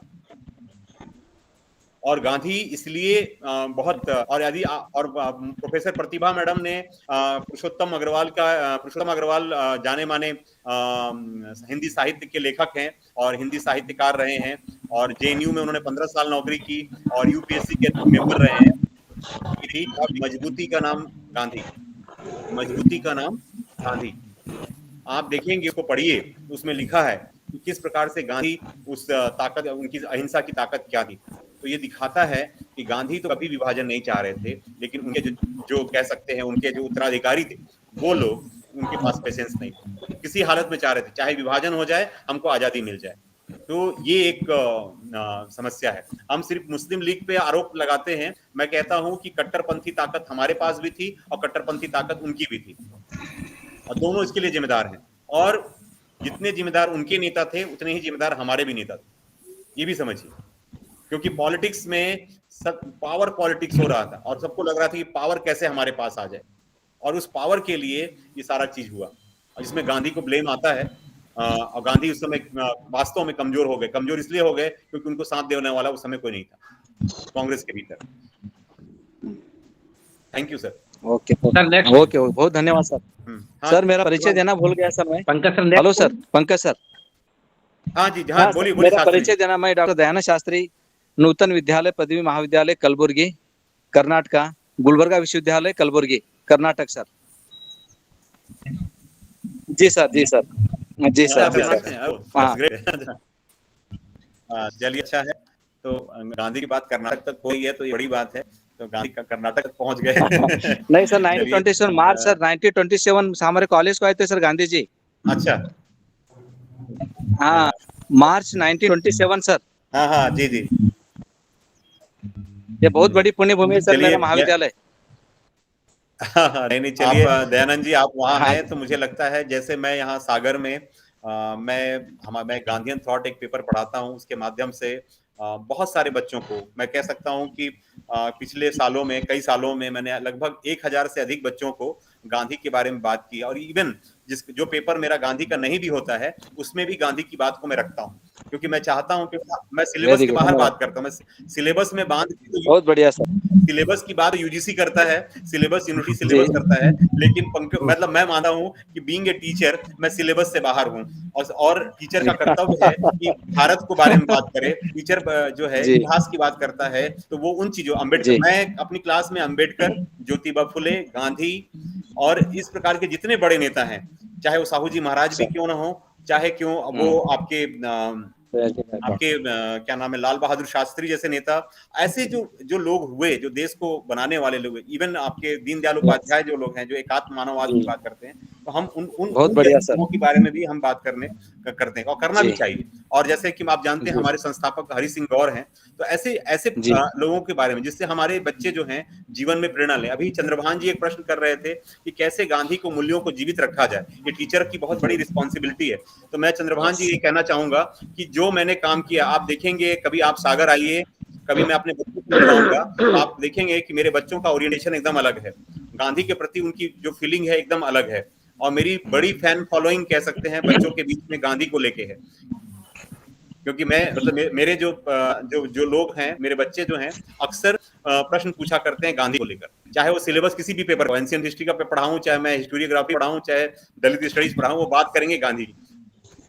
ये एक मतलब मैं देखता हूं कि हम अकेले चाहे तो बदलाव ला सकते हैं, और आप भी अपनी अपनी जगहों पे बदलाव ला सकते हैं। जरूर, श्योर सर, और लाना भी चाहिए। बिल्कुल बिल्कुल सर, प्रयास करेंगे। अभी देश में खतरा क्या है जी सर, हाफ ट्रूथ चल रहा है, हाफ ट्रूथ, आधी सच्चाई जान के आधी बात करना। तो हमको उस हाफ ट्रूथ को पूरे ट्रूथ की और पूरी सच्चाई की तरफ लेके जाना है। जब तक हम ये नहीं करेंगे तो मुझे लगता है शिक्षक का दायित्व पूरा नहीं होता है। थैंक यू सर, बिल्कुल सर, धन्यवाद sir, thank you sir ji. Next participant sir, next है रिस्पेक्टेड दिनेश किशन राव जी। दिनेश किशन, नमस्कार सर। ये इनका सर का हो गया क्या? भारत भूषण माली सर का हो गया क्या? भारत भूषण माली सर का अभी नहीं हुआ सर, अभी नहीं सर हुआ, पीछे है 17 नंबर है सर, 17। आप बोले, आप मराठी में बात कर सकता? हाँ, मराठी में बात करता हूँ सर। सर हाँ करिए, तो नहीं समझ आएगा। हाँ सर, मेरा नाम डॉक्टर दिनेश किशनराव राऊत, मेरा कॉलेज आहे युवा शक्ती कला आणि विज्ञान महाविद्यालय, अमरावती, महाराष्ट्र। तर सर मला हे म्हणायचं आहे की गांधीजी जे खेड्याकडे चला हा जो नारा दिला होता, आणि यामध्ये त्यांनी खेड्याची डेव्हलपमेंट कशी होईल, कारण तेव्हा 80% खेडे होते आपल्या इथे भारतामध्ये। तर मला असं वाटतं की त्यांनी जे चातुर्वर्ण व्यवस्थेवर आधारित जे व्यवसाय होते, ते व्यवसाय जर समजा आता आपल्या काळात जर राहिले असते, फक्त चातुर्वर्ण व्यवस्था बाजूने ठेवून त्यांचे जे व्यवसाय होते हे जर व्यवस्था चातुर्य, सांबार असेल किंवा आणखी कोणी सर्व जे काही व्यवसाय, माडी असेल, तेली असेल, कुणबी असेल, हा यांना जर समजा यांनी ठेवलं असतं आणि हेच व्यवसाय जर डेव्हलप केले असते, तर मला असं वाटतं की आपल्याला चायनापासून किंवा इतर देशावर अवलंबून राहावं लागलं नसतं। आणि एवढंच नाही तर आमच्या महाराष्ट्रामध्ये, विदर्भामध्ये वंदनीय राष्ट्रसंत तुकोजी महाराज होऊन गेले, त्यांनी जी ग्रामगीता लिहिलेली आहे त्यांनी सुद्धा खेड्यावरच लिहिली, आणि त्यांनी एक युनिट मानलं गावाला। मला असं वाटतं की जर गव्हर्नमेंटने किंवा सरकारने आपल्या भारत देशात जर हे संपूर्ण जे जुने आपले व्यवसाय होते, जे रूढी परंपरेनुसार, ते जर कंटिन्यू ठेवले असते किंवा जर चालूच ठेवले असते, आणि त्याला जर आपण भारत म्हणजे पर्यायानं गव्हर्नमेंट जर प्रमाणपत्र दिले असते, तर मला असं वाटते की आपण दुसऱ्या देशावर अवलंबून राहू शकलो नसतो। जसे आज आपल्याकडे गणपतीची स्थापना होते किंवा दिवाळीचे सण होतात, परंतु गणपतीच्या मूर्ती आपण चायनाकडून आणतो किंवा लाइटिंग आपण तिकडून आणतो। तेच जर आपल्या इथेच जर डेव्हलप केले असते आपले व्यवसाय, तर मला असं वाटतं की आपल्याला आपले खेडेही डेव्हलप झाले असते आणि आपण दुसऱ्यावर अवलंबून राहू शकलो नसतो। तर त्यासाठी आपल्याला काय करता येईल असा माझा प्रश्न सरांना आहे, पंकज सरांना, की सर आपलेच व्यवसाय हे आपण गांधीजी सांगत होते त्या पद्धतीनं आपल्याला खेड्यात स्वयंपूर्ण होण्यासाठी काय करता येईल, आणि हे व्यवसाय डेव्हलप करण्यासाठी सरकारची मान्यता सुद्धा त्याला घ्यावी लागेल। तर कशा पद्धतीने आपल्याला डेव्हलप करता येईल असं मला वाटतंय। सर आपको थोड़ा सा मैं समझ गया, थोड़ा बहुत तो समझ, वर्ण व्यवस्था के बारे में बात कर रहे हैं और वो व्यवसाय को लेके बात कर रहे हैं, और चाइना का जो सेल्फ सफिशिएंट विलेज की बात हो रही है, लेकिन मैं थोड़ा सा और क्लैरिटी से चाहूंगा कि कोई मुझे प्रशांत जी बता देंगे क्या हाँ हाँ सर सर मैं एक बात करना चाहता हूँ सर। ये अपने सर का कहना है, गणेश सर का, डॉक्टर गणेश सर का, कि जो गांधी जी ने जो ग्राम स्वराज्य की जो संकल्पना थी, वो संकल्पना अगर कंटिन्यू, अगर जो जो गवर्नमेंट आज तक बनी उस गवर्नमेंट ने अगर लागू किए रहते थे तो आज परिस्थिति बदल गई होती। इस पर आपका मत वो चाह रहे और क्या कर सकते हैं इस विषय पे? नहीं सर पंकज सर मैं डॉक्टर मैं डॉक्टर आर्यम कदम, महात्मा गांधी महाविद्यालय अहमदपुर, डिस्ट्रिक्ट लातूर, महाराष्ट्र से बात कर रहा हूँ। अभी सर ने बोल दिया कि चातुर्वर्ण व्यवस्था, मैं थोड़ा ये व्यवस्था के खिलाफ हूँ सर, कि ऐसा थोड़ी रहता है सर। सर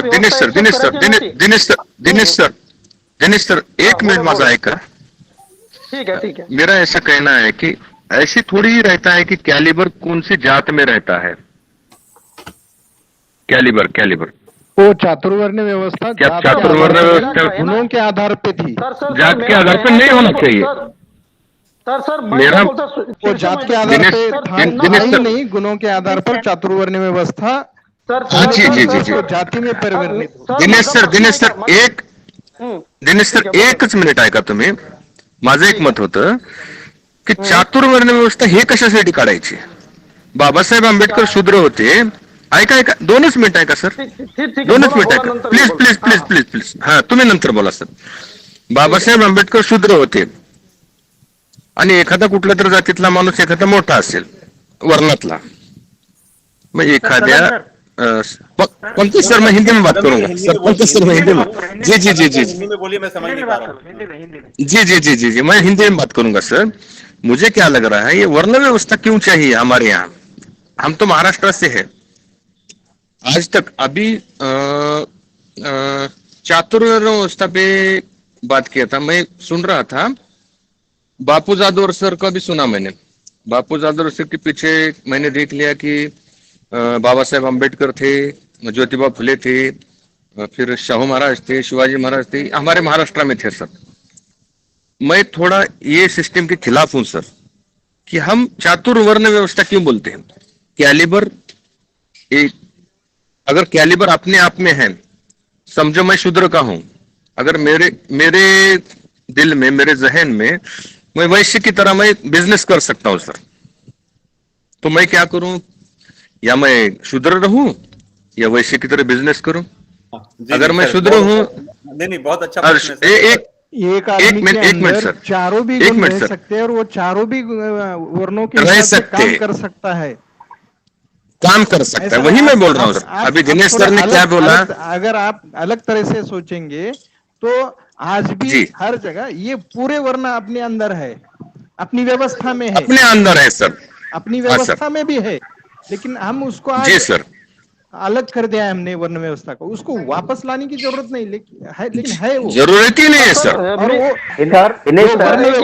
जो वर्ण व्यवस्था पहले थी वो गुणों के आधार पे थी, जात के आधार पे नहीं थी। ये भी ध्यान में रखना चाहिए।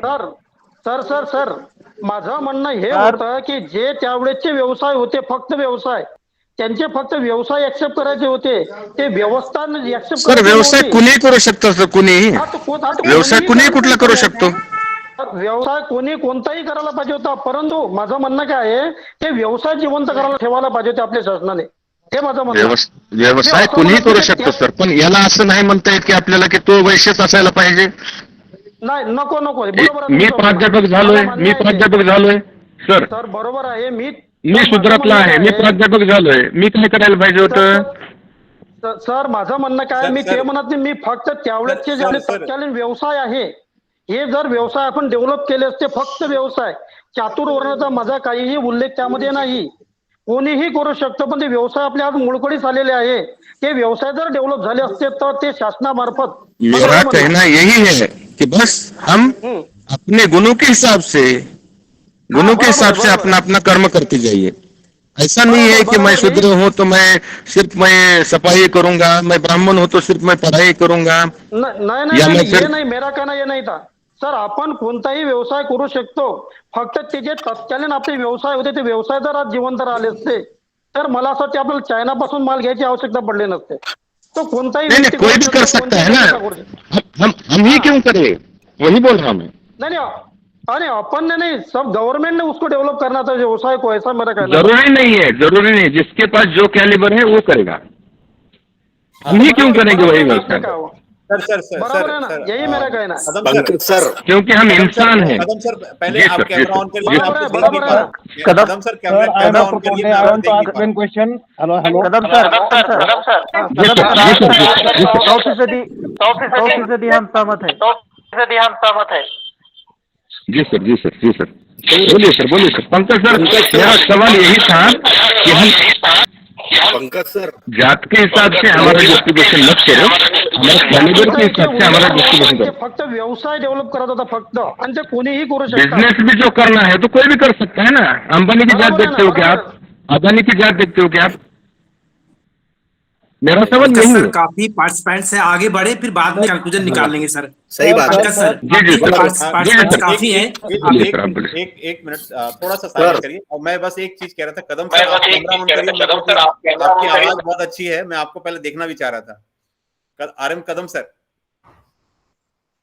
सर अपना कैमरा ऑन करिए। कैमरा मैं देख पा रहा हूँ, कैमरा ऑफ है आपका। जी जी सर, जी सर, मेरा कैमरा ऑन हो गया सर। चलिए मैं नमस्कार सॉरी सर, मैं मेरा इंट्रोड्यूस करूंगा सर। मैं self doctor RM Kadam, head department of botany, Mahatma Gandhi Mahavidyalaya Ahmedpur, district Latur, Maharashtra से हूँ। जी जी जी सर अपना जो कोर्स है सर सुनिए, अपना जो कोर्स है जो महात्मा गांधी के नाम पे शुरू है सर, बस वही कोर्स का नाम देख के ही मैं ज्वाइन हो गया सर, क्योंकि मेरे कॉलेज का नाम महात्मा गांधी है।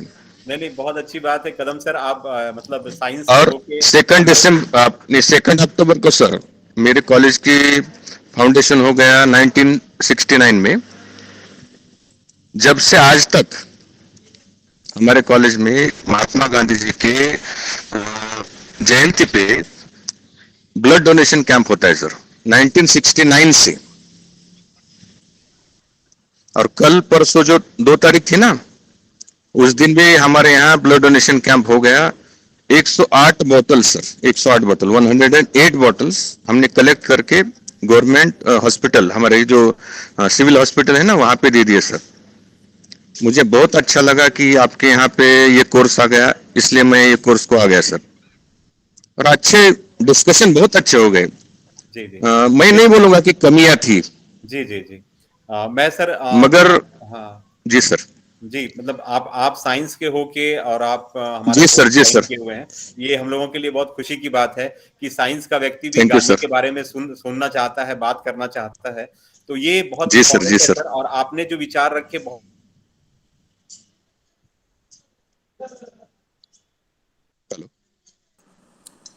सर आगे बढ़े। आवाज आवाज नहीं आ रही सर। जी सर, बोलिए सर। शायद नेटवर्क प्रॉब्लम होगा। नहीं कोई प्रॉब्लम नहीं, सुनिए 2 मिनट सुनिए। Next participants respected Gajanan Saligram ji. Sir Pankaj sir का बात नहीं हुआ, इसलिए मैं बोल रहा था। इस पंकज सर की आवाज नहीं आ रही सर, तो मैंने कहा आप इसलिए तो नहीं, आप आ गए ना ऑनलाइन। सर हाँ एक्चुअली नेटवर्क थोड़ा सा कर रहा है। जी सर नेटवर्क का थोड़ा सा इशू हो रहा है जी इस सर। कारण से। जी मैं ये कहना चाह रहा हूँ सर कि मैंने जो कहा एक बात कि एक ब्राह्मण के घर में भी शूद्र पैदा हो सकता है। जी सर, वही मैं बोल रहा हूँ सर। अब जैसे मान लीजिए आप जिस जाति से हैं, मैं जिस जाति से हूं, और हम सभी मेरे ख्याल से यहाँ पे अभी 42 लोग हैं, 42 लोग अलग अलग जातियों से हैं, लेकिन हमारा काम क्या है? हमारा काम ब्राह्मण का है, ब्राह्मण का है, वही मैं बोल रहा हूँ सर। सभी ब्राह्मण हैं, सभी ब्राह्मण इसलिए हैं क्योंकि हमारे मुंह से, हमारी जबान से विद्या जो है निकल रही है, हमारे मुंह से सरस्वती निकल रही है, हम ज्ञान का बात कर रहे हैं, हम ब्राह्मण हैं। बाई वर्क हम जो हैं अभी ब्राह्मण्स हैं। यही काम जब हम संडे के दिन अपना टॉयलेट साफ करते हैं, मैं शूद्र बन जाता हूं। जब मैं अपना बाथरूम साफ करता हूं, टॉयलेट साफ करता हूं, घर की सफाई करता हूं, तो मैं शूद्र बन जाता हूं। जब मैं अपने परिवार को संकट में पाता हूं और मेरे ऊपर कोई आक्रमण करता है और मैं अपने परिवार की रक्षा करता हूं, तो मैं क्षत्रिय बन जाता हूं। और मैं कोई काम करके अपने परिवार का पेट भरता हूं, तो मैं वैश्य बन जाता हूं। यानी एक ही आदमी में ब्राह्मण भी है, वैश्य भी है, क्षत्रिय भी है और शूद्र भी है। बस हमको देखिए ये एक सिंबॉलिक था, मुझे लगता है जो एंशियंट टेक्स्ट में बहुत सारी बातें सिंबॉलिकली कही गई हैं, उसको एक बात में रिजिड रूप से कास्टिज्म में जो फिक्स किया गया, दैट वाज वेरी डेंजरस, वो बहुत गलत किया गया। कास्टिज्म खतरनाक, कास्ट के आधार पे जो डिस्क्रिमिनेशन है, जो असमानता है, इनइक्वालिटी है, दैट इज वेरी डेंजरस, और ये नहीं होना चाहिए। मेरे जो दादाजी हैं वो किसान थे, ही वाज ए फार्मर, मैं आज एक शिक्षक हूं, मेरे पिताजी एक अधिकारी थे, तो हम एक ही जाति के होने के बाद हम अलग अलग वर्ण का काम कर रहे हैं, अलग अलग वर्ण का काम कर रहे हैं। तो आज सही मायने में हम लोग देखें तो वर्ण व्यवस्था आज है, आज वर्ण व्यवस्था है कि हम किसी भी जाति में पैदा हो, लेकिन हम कोई भी कार्य कर सकते हैं, ये वर्ण व्यवस्था है। वर्ण व्यवस्था ये कहता है कि आप किसी भी इसमें काम कर सकते हैं। ये पहले नहीं था सर, हाँ, ये पहले नहीं था, ये पहले नहीं हाँ, था, वही मैं बोल रहा हूँ। इसका श्रेय महाराष्ट्र में, इसका श्रेय महाराष्ट्र को जाता है, बाबा साहब अम्बेडकर को ही जाता है सर। जी जी सर, भारतीय संविधान के माध्यम से ये हुआ है सर। जी जी जी जी, और भारतीय संविधान ही हमारा सबसे बड़ा है सर, मनुस्मृति हमारा नहीं है सर। जी जी बिल्कुल, जब इसी चीज को मैं कहना चाह रहा हूं कि बाबा साहब अम्बेडकर हमारे जीवन में हर तरीके से महत्वपूर्ण हो जाते हैं, इसलिए महत्वपूर्ण हो जाते हैं क्योंकि जो इनइक्वालिटी थी सोसाइटी में, जो हमारे बीच में जो असमानता थी, जो भेद था, उसको एक प्रकार से उसको पॉलिटिकली और कह सकते हैं कॉन्स्टिट्यूशनली हमको एक प्रकार से उसको पावर देने का जो काम किया वो बाबा साहब अम्बेडकर ने किया, और बाबा साहब अम्बेडकर इस मायने में हम लोगों के लिए बहुत महत्वपूर्ण हो जाते हैं।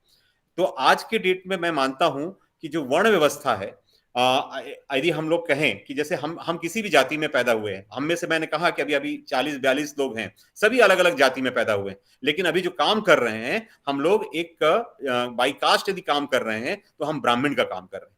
ये महत्वपूर्ण है आज के डेट में, और ये संभव हो पाया तो इसके लिए संविधान का बड़ा योगदान। यदि संविधान नहीं होता तो शायद वो परिपाटी आज भी चली आती।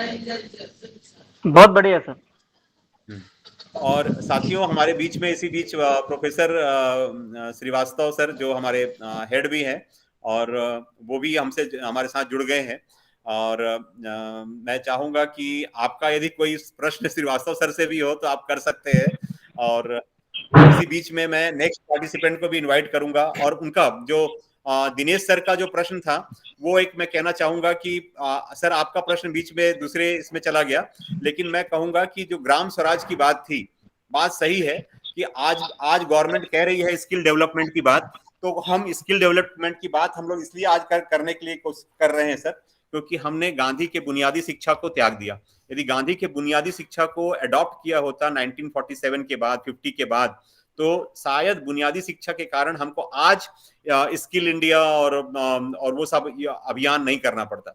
1947 के बाद यदि हमने अपने स्कूलों में बुनियादी जो बेसिक एजुकेशन है उसको लागू किया होता तो हम इंपॉर्टेंस ऑफ लेबर को समझा पाते, हम अपने बच्चों को स्किल बेस्ड एजुकेशन दे पाते। और आज देखिए, आज हमारे स्कूलों में क्लास 10 तक सबको मैथ्स पढ़ना पड़ रहा है, मैथमेटिक्स पढ़ना पड़ रहा है, साइंस पढ़ना पड़ रहा है। इसमें से हजारों लाखों ऐसे बच्चे हैं जिनका कोई इंटरेस्ट नहीं है मैथमेटिक्स में, साइंस में, लेकिन वो जबरदस्ती पढ़ रहा है। और गांधी ये कह रहे थे कि क्लास 5th तक आप उनको पढ़ाइए, क्लास 5th तक सब पढ़ाइए, और क्लास 5th तक का ही मैथमेटिक्स लाइफ में काम करता है।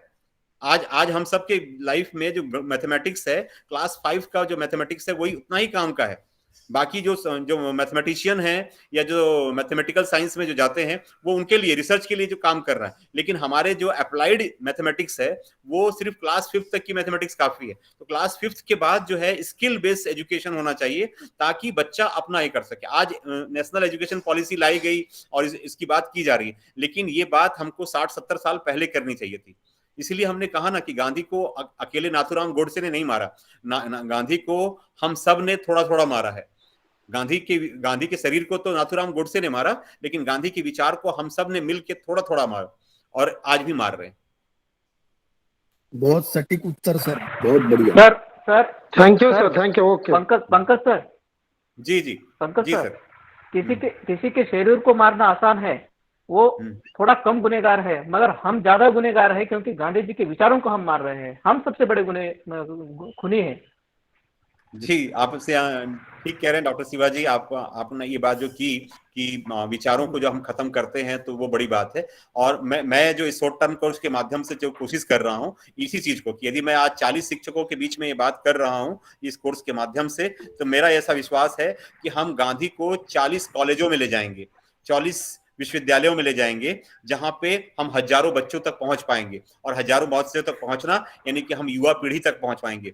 18 साल 20 साल के बच्चों को हम बता पाएंगे कि गांधी के विचार क्या थे। और यदि हम ये कर पाए तो मैं कहूंगा कि मेरा कार्यक्रम सफल रहा। तो मैं यही मानता हूँ। जी सर, सम्मान पूर्वक आपसे निवेदन है, जिस तरह से आपने गांधी को हमारे सामने जिस फलक में रखा है, ठीक उसी तरह से गांधी के जैसे ही हमारे दूसरे हमारे देश की धरोहर है, हमारी प्राचीन परंपरा के कुछ महत्वपूर्ण लोग हैं, जैसे बुद्ध है, महावीर है, डॉक्टर अंबेडकर है। मुझे लगता है सर इन्हीं विचारों को लेकर आप जैसे इंसान जब सामने आते हैं तो बहुत सारे लोगों को उसका लाभ होता है। जैसे कि गांधी को हम जिस तरह से नए सिरे से आज आपके इस फलक पर हम देख रहे हैं, सुन रहे हैं, यह हमारे लिए नई उपलब्धि है सर। अगर इस तरह से अनेक हमारे जो महान विद्वान है या महामानव है, उनके प्रति अगर आप इस तरह से प्रोग्राम रखते हैं या आपके कुलपति महोदया को निवेदन करते हुए अपने यूनिवर्सिटी में ऐसे अभ्यासन केंद्र अगर चलाते हैं तो वो भी बहुत बढ़िया रहेगा सर, क्योंकि देश विदेश के लोग ऐसे अभ्यास केंद्र में आके पढ़ने के लिए तैयार है, मगर उन्हें ठीक तरह से नहीं मिल रहा है। धन्यवाद सर। जी जी, डॉक्टर शिवाजी, बहुत आपका अच्छा सुझाव है। और मैं निश्चित ही इस बार मैं जब कर रहा था तो मुझे लगा कि एक ऐसा होना चाहिए कि कंबाइंड डायलॉग होना चाहिए, न केवल गांधी से बल्कि अंबेडकर से, बुद्ध से, महावीर से, ताकि हम अपने उन विचारों को भी ले पाएं और ये देख पाएं कि इनके विचारों में क्या समानता थी और क्या अलग इनका फोकस एरिया था और क्या चीजें हैं जो आज कमी रह गई है कि उनके विचार होने के बावजूद भी हमारे बीच में असमानता है, असहिष्णुता है, इंटॉलरेंस है। ये सारी चीजों को हम लोग देख पाएं। तो मैं निश्चित ही भविष्य में कोशिश करूंगा कि इस प्रकार के कार्यक्रम हम लोग करें और जुड़ें। साथियों, आज चूंकि समय हो चुका है तो चंद्रभान जी से मैं कहूंगा, चंद्रभान जी सबका नाम आपने नोट कर लिया है? सर मैं बोलूं? हाँ मैडम, हाँ सदावर्ती मैडम जी बोलिए। क्योंकि कल थोड़ा मेरा व्यस्त शेड्यूल है, दोपहर के बाद थोड़ा सा 15 मिनट का व्यस्त शेड्यूल है थोड़ा सा। हाँ। तो आज मैं बोलूंगी सर।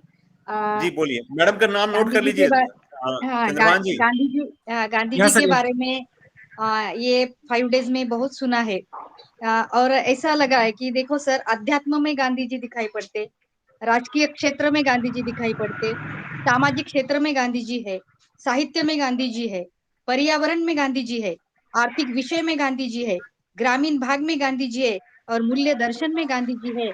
लेकिन व्यक्ति के व्यक्ति के विचार में गांधी जी कम दिखाई देते हैं। तो इस बात से व्यक्ति के मन में गांधी जी नहीं है, क्योंकि सर एक खेदजनक बात ये है कि अभी सबने बहुत अच्छे विचार यहाँ मंच पर रखे हैं, क्योंकि राजकीय क्षेत्र में देखो तो कोई ऐसा नेता है, कम नेता है जो खादी पहन के आते हैं। सादी रहनी, उच्च विचार, जो सीधा जो रहना है, रहन सहन है, ये कभी नहीं करता। तो वो छोटे लोगों को, बालकों को ये विरोधाभास दिखता है कि गांधी जी तो ऐसा बोलते हैं और लोग ऐसा प्रकट करते हैं अपना व्यवहार। गांधी जी के बारे में हमारे सर ने इतना अच्छा बोला, लेकिन व्यवहार में देखो तो सब झूठ बोल रहे हैं। ये जो विरोधाभास है, ये विरोधाभास कम करने के लिए पहले अपने खुद से हम शुरुआत करेंगे, क्योंकि विरोधाभास बच्चों के मन में बहुत ही विपर्यास परिणाम होता है और उनको समझ में नहीं आता, उनको ये नहीं आता कि क्या सही और क्या गलत। इसीलिए वो बच्चे जब बड़े होते तो उनके भी यही संस्कार होते हैं। और मैं सबसे ज्यादा जो मान देती हूँ शिक्षकों को, और शिक्षकों को अगर शासन ने खुला छोड़ दिया, उनके विचारों को खुला छोड़ दिया, कोई भी काम नहीं लगाए, प्रैक्टिकल वर्क में खुला छोड़ दिया, तो मुझे निश्चित मालूम है कि समाज में जो राजकीय अधिकारी है, कोई भी रहो, नेता रहो या सामाजिक क्षेत्र में कोई भी रहो, उन्होंने जैसा विचार शिक्षक ने दिया है वैसा अगर विचार से हम समाज में अपने विचारधारा में लाते हैं तो बच्चों के सामने एक अच्छा आदर्श बना रहता है। मेरे पास गांधी जी है, मेरे पास अंबेडकर है, लेकिन आज मुझे अंबेडकर नहीं दिखाई देता। आज मुझे गांधी जी नहीं दिखाई देता, क्यों? मेरे शिक्षक ने मुझे जो बताया है वो मुझे सामने इस समाज में नहीं दिखाई देता है। तो इसलिए मेरा ये कहना है कि शासन के स्तर पर जाति पाति भेदभाव धर्म, जैसे अभी कदम सर ने बताया कि चातुर्वर्ण नहीं होना चाहिए, चातुर्वर्ण नहीं होना चाहिए, लेकिन सब मानवता के आधार पर अगर हम रहे तो रह सकते क्या? कि केवल ही मानवता है कि मैं बस एक ही आदमी में, सब आदमी में मानवता में दिखाई दिए तो अच्छा है। इसलिए मेरा क्वेश्चन ये है कि जो विरोधाभास है पहले कम करना, तो गांधी जी सबके मन में अच्छी तरह से बच जाएंगे, ऐसे मुझे लगता है sir. Thank you Sadavarte ma'am, आपने बहुत अच्छा विचार रखा कि हमारे जो कथनी और करनी में अंतर है, और हमारे जो चीजें हम लोग कहते हैं गांधी के बारे में बात करते हैं। लेकिन मैं इसमें दो बातें और कहना चाहूंगा मैडम, कि आपने कहा कि खादी वस्त्र से, लेकिन वो एक सिंबॉलिक है। मैं मानता हूँ कपड़ा पहनना एक सिंबॉलिक है, लेकिन उससे पहले मतलब मैं जो मानता हूँ, मैं गांधी को जिस रूप में लेता हूँ, मैं कभी मेरे पास मैं खादी का कपड़ा पहना मुझे याद नहीं है। हाँ, लेकिन मैं गांधी का नहीं खादी एक उदाहरण दिया सर, जी जी उदाहरण दिया, वैसा हाँ कुछ मेरा जी ये नहीं है। जी जी जी मैं खाली एग्जांपल दिए हाँ कि हाँ जो कहते हैं जैसे हम अहिंसा मत करो, किसी को बोलो मत, ये अगर कहते तो वो सब बोलते हैं, मारा मारी होती है, हिंसा होती है, बात बात पे झगड़े होते हैं, किसी के विचार हम सुन नहीं सकते। ये एग्जाम्पल है सर, ऐसा खादी बोल के खादी नहीं ये नहीं, नहीं मैं है। समझ गया सादी रहनी, कपड़ा बस भी सादा, जी ये जी भौतिक जो है सुविधा है, जी ये जी गांधी जी को पसंद नहीं थी, जी इसलिए इस बारे में बोल रही जी जी मैं बस ये कहना चाह रहा था मैम कि एक्चुअली क्या है कि गांधी के साथ समस्या ये है कि जब हम, कई लोग कहते हैं, जब मैं गांधी पे बात करता हूं तो लोग मेरा भी मजाक उड़ाते हैं कि पंकज जी आप तो बहुत एग्रेसिव हैं, और क्या कहते हैं, आप में तो कहीं गांधी नजर नहीं आता, तो गांधी की बात क्यों करते हैं आप? सवाल ये है कि गांधी के जैसा नजर आना, गांधी के जैसा कपड़ा पहन लेना गांधी नजर आना नहीं होता। गांधी के जो मूल्य हैं उसको अपने अंदर आत्मसात करना, और वो मूल्य ये थे कि आप सत्य के साथ खड़े हो, आपके अंदर वो ताकत हो कि आप हर गलत बात का विरोध कर सकें, कम से कम पब्लिक प्लेटफॉर्म पे भी आप इस बात को कर सकें। आप अपने इंस्टीट्यूशन में या कहीं पे भी आप कहो किसी के साथ अन्याय हो रहा है तो उसके साथ आप खड़े हो सकें। महत्वपूर्ण ये है कि गांधी के विचारों को अपने अंदर आत्मसात किया जा सके, ओन किया जा सके, to own the values of Gandhi within yourself, that is important. तो मुझे लगता है मैम कि आपने बहुत अच्छा विचार रखा, और मैं मानता हूं कि गांधी को नए तरीके से समझने की जरूरत है, नए तरीके से करने की जरूरत है। और इसमें भी बहुत महत्वपूर्ण है कि बहुत छोटे बच्चों से, मतलब मुझे लगता है कि स्कूल के लेवल से ही हमको गांधी के बारे में, उनके गांधी के उन पहलुओं के बारे में बताया जाना चाहिए जिसके बारे में मतलब आज हम लोग इस प्लेटफॉर्म पे बात कर रहे हैं। बेसिकली हमारे जो स्कूल के बच्चे हैं, यदि हम उन बच्चों को उन मूल्यों के बारे में बता पाएंगे, तब जाके शायद हम सही मायने में गांधी के साथ न्याय कर पाएंगे। जी सर, श्रीवास्तव सर जुड़े थे ना सर? पंकज श्रीवास्तव सर जुड़े थे, अभी देखता हूँ शायद जुड़े हाँ, हैं कि तो नहीं, क्योंकि आए तो उनका कुछ सुनने थे थोड़ा। अच्छा ठीक है, हाँ देखता हूँ मैं, मेरे को लगता है कि वो डिपार्टमेंट में है अभी। श्रीवास्तव सर दिख तो नहीं रहे हैं। नहीं है सर। ठीक है सर, हाँ नहीं है। एक्चुअली बरोलिया सर भी जुड़े थे। Sadharthi madam, I want to ask one question, please. Barolia sir भी जुड़े थे। Sadharthi ma'am, I want to ask one question. Ji ji Sadharthi ma'am, I want to ask one question. तुम्हारे तुमने वो डिलीवर किया अभी, तो उनमें तुम बोले कि टीचर को टीचिंग के अलावा दूसरा काम नहीं करना चाहिए, और जब अपन दूसरा काम नहीं करते तो स्टूडेंट को गांधीजियन कॉन्सेप्ट और all Ambedkar concept we will inform students properly. What is the meaning of this sentence? Sir मेरा ये मानना है कि जैसा इलेक्शन रहता तो सर को भेजो, ये रहता तो सर को भेजो, तो बच्चे की जो कोऑर्डिनेशन रहती शिक्षक के साथ वो नहीं रह पाती, ऐसा मुझे कहना है। अच्छा, ऐसा मेरा कहना है sir. Okay, but it depends on us. It depends on the teacher community. What we should do. Pankaj sir, जी सर जी कदम सर, मुझे ऐसा लगता है कि आपने जो ये शॉर्ट टर्म कोर्स जो नाम दिया है डायलॉग विद एमके गांधी, वो सफल हो गया, क्योंकि आज के सेशन में वाकई में सभी पार्टिसिपेंट जो है वो डायलॉग कर रहे हैं एमके गांधी के बारे में। तो मेरे ये कहना है कि आपको तो मैं सबसे पहले बधाई देता हूँ कि आपने बहुत अच्छा विषय चुना और वो सफल हुआ। और ये जो पैनल डिस्कशन है, कल भी हम पैनल डिस्कशन जारी रखेंगे। मुझे लगता है 5:30 बजे तो सभी सवेरे से 10 बजे से सब व्यस्त है, तो मुझे लगता है कि जो पैनल डिस्कशन है वो कल भी जारी रखें, ये मेरी गुजारिश। जी सर, कार्यक्रम के शुरुआत में ही, उद्घाटन सर में ही मैंने कुलपति महोदया जब जुड़ी थी हमारे साथ, तो मैंने आप लोगों को बताया था कि 18 लेक्चर होंगे और 4 पैनल डिस्कशन होगा, तो उसमें से एक हम लोग कर रहे हैं, है ना। और मैं अभी 2 या 3 सेशन और है, उसमें हम लोग बात करेंगे। अभी कुछ साथियों का हमने विचार जाना है और बड़ा अच्छा रहा कि हमारे जैसे दिनेश राउत सर ने बोला और उसको फिर कदम सर ने अपनी बात की। तो एक जरूरी नहीं है कि कोऑर्डिनेटर और वो आपस में बात कर रहे हैं, हम लोग आपस में मेरा यही कहना है कि डायलॉग कर रहे हैं, ये इंपॉर्टेंट है। करेक्ट, ये डायलॉग जो है सर, ये डायलॉग पार्टिसिपेंट के साथ में होना चाहिए और पार्टिसिपेंट एक में से बात करना चाहिए। तो ये आपका उद्देश्य सफल हुआ ये ऐसा मेरा कहना है, और इसके लिए मैं आप बधाई के पात्र है और बहुत बहुत बधाई आपको। नहीं सर, बधाई के आप पात्र आप लोग हैं, क्योंकि आप डायलॉग कर पा रहे हैं, आप डायलॉग कर, क्योंकि आपने लेक्चर सुने हैं इसलिए आप डिबेट कर पा रहे हैं। नहीं, आपने प्लेटफॉर्म उपलब्ध कर दिया सर। प्लेटफॉर्म अगर नहीं मिलता तो हाँ, एक दूसरे के साथ में विचार नहीं व्यक्त कर सकते थे हम, तो ये आपने प्लेटफॉर्म उपलब्ध कर दिया। तो मुझे ऐसा लगता है सर कि अब अगला जो है डिस्कशन, मैं बाकी के पार्टिसिपेंट की ओर से भी मैं बोलता हूँ कि कल हम इस बात को लेकर आगे बढ़े। यहाँ पर हमने रुकना चाहिए, 5:30 बज रहे हैं ऐसा मुझे लगता है। बाकी ये अगर आपको डिस्कशन करना है तो आप कर सकते हैं।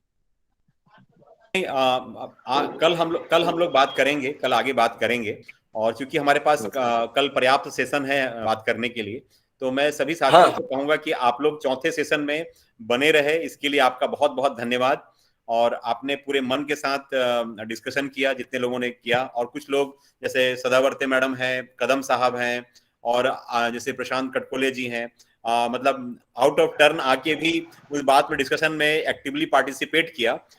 शिवाजी भदरगे जी सर हैं, ये लोग जो हैं एक्स्ट्रा, मतलब उनके टर्न के बिना भी पार्टिसिपेट किया, डायलॉग किया। दैट इज इम्पोर्टेंट, और मैं यही चाहता हूं, क्योंकि जब तक हम आपस में डायलॉग नहीं करेंगे तो हम बच्चों से क्या कहेंगे। तो इम्पोर्टेंट ये है कि हाँ, कि जो हमारा ओरिएंटेशन है या हमारा जो बदलाव है वो इसी प्रकार का होना चाहिए, तब हम बच्चों से बात कर पाएंगे। और जरूरी है कि हम गांधी और अंबेडकर के बीच में कोऑर्डिनेशन बताएं। गांधी होने का मतलब और अंबेडकर होने का मतलब भी हम जाने, तब जाके हम सही मायने में हम बच्चों को सही दिशा दे पाएंगे, डायरेक्शन दे पाएंगे। तो आज के लिए इतना काफी है साथियों, आज हम लोग यही समाज सेशन समाप्त करते हैं। कल सुबह 10 बजे मैं आपके साथ उपस्थित होऊंगा, और ये पैनल डिस्कशन हमारा जारी रहेगा। और चंद्रभान जी के पास लिस्ट है, चंद्रभान जी उसी लिस्ट से नाम बुलाते जाएंगे, और अटेंडेंस लिस्ट सर यहीं से गूगल मीट पे जो जुड़े होंगे। और लास्ट में जो साथी पार्टिसिपेट नहीं कर पाए उनका सर्टिफिकेट तब तक हम लोग नहीं देंगे जब तक वो पार्टिसिपेशन नहीं करेंगे, उनका सर्टिफिकेट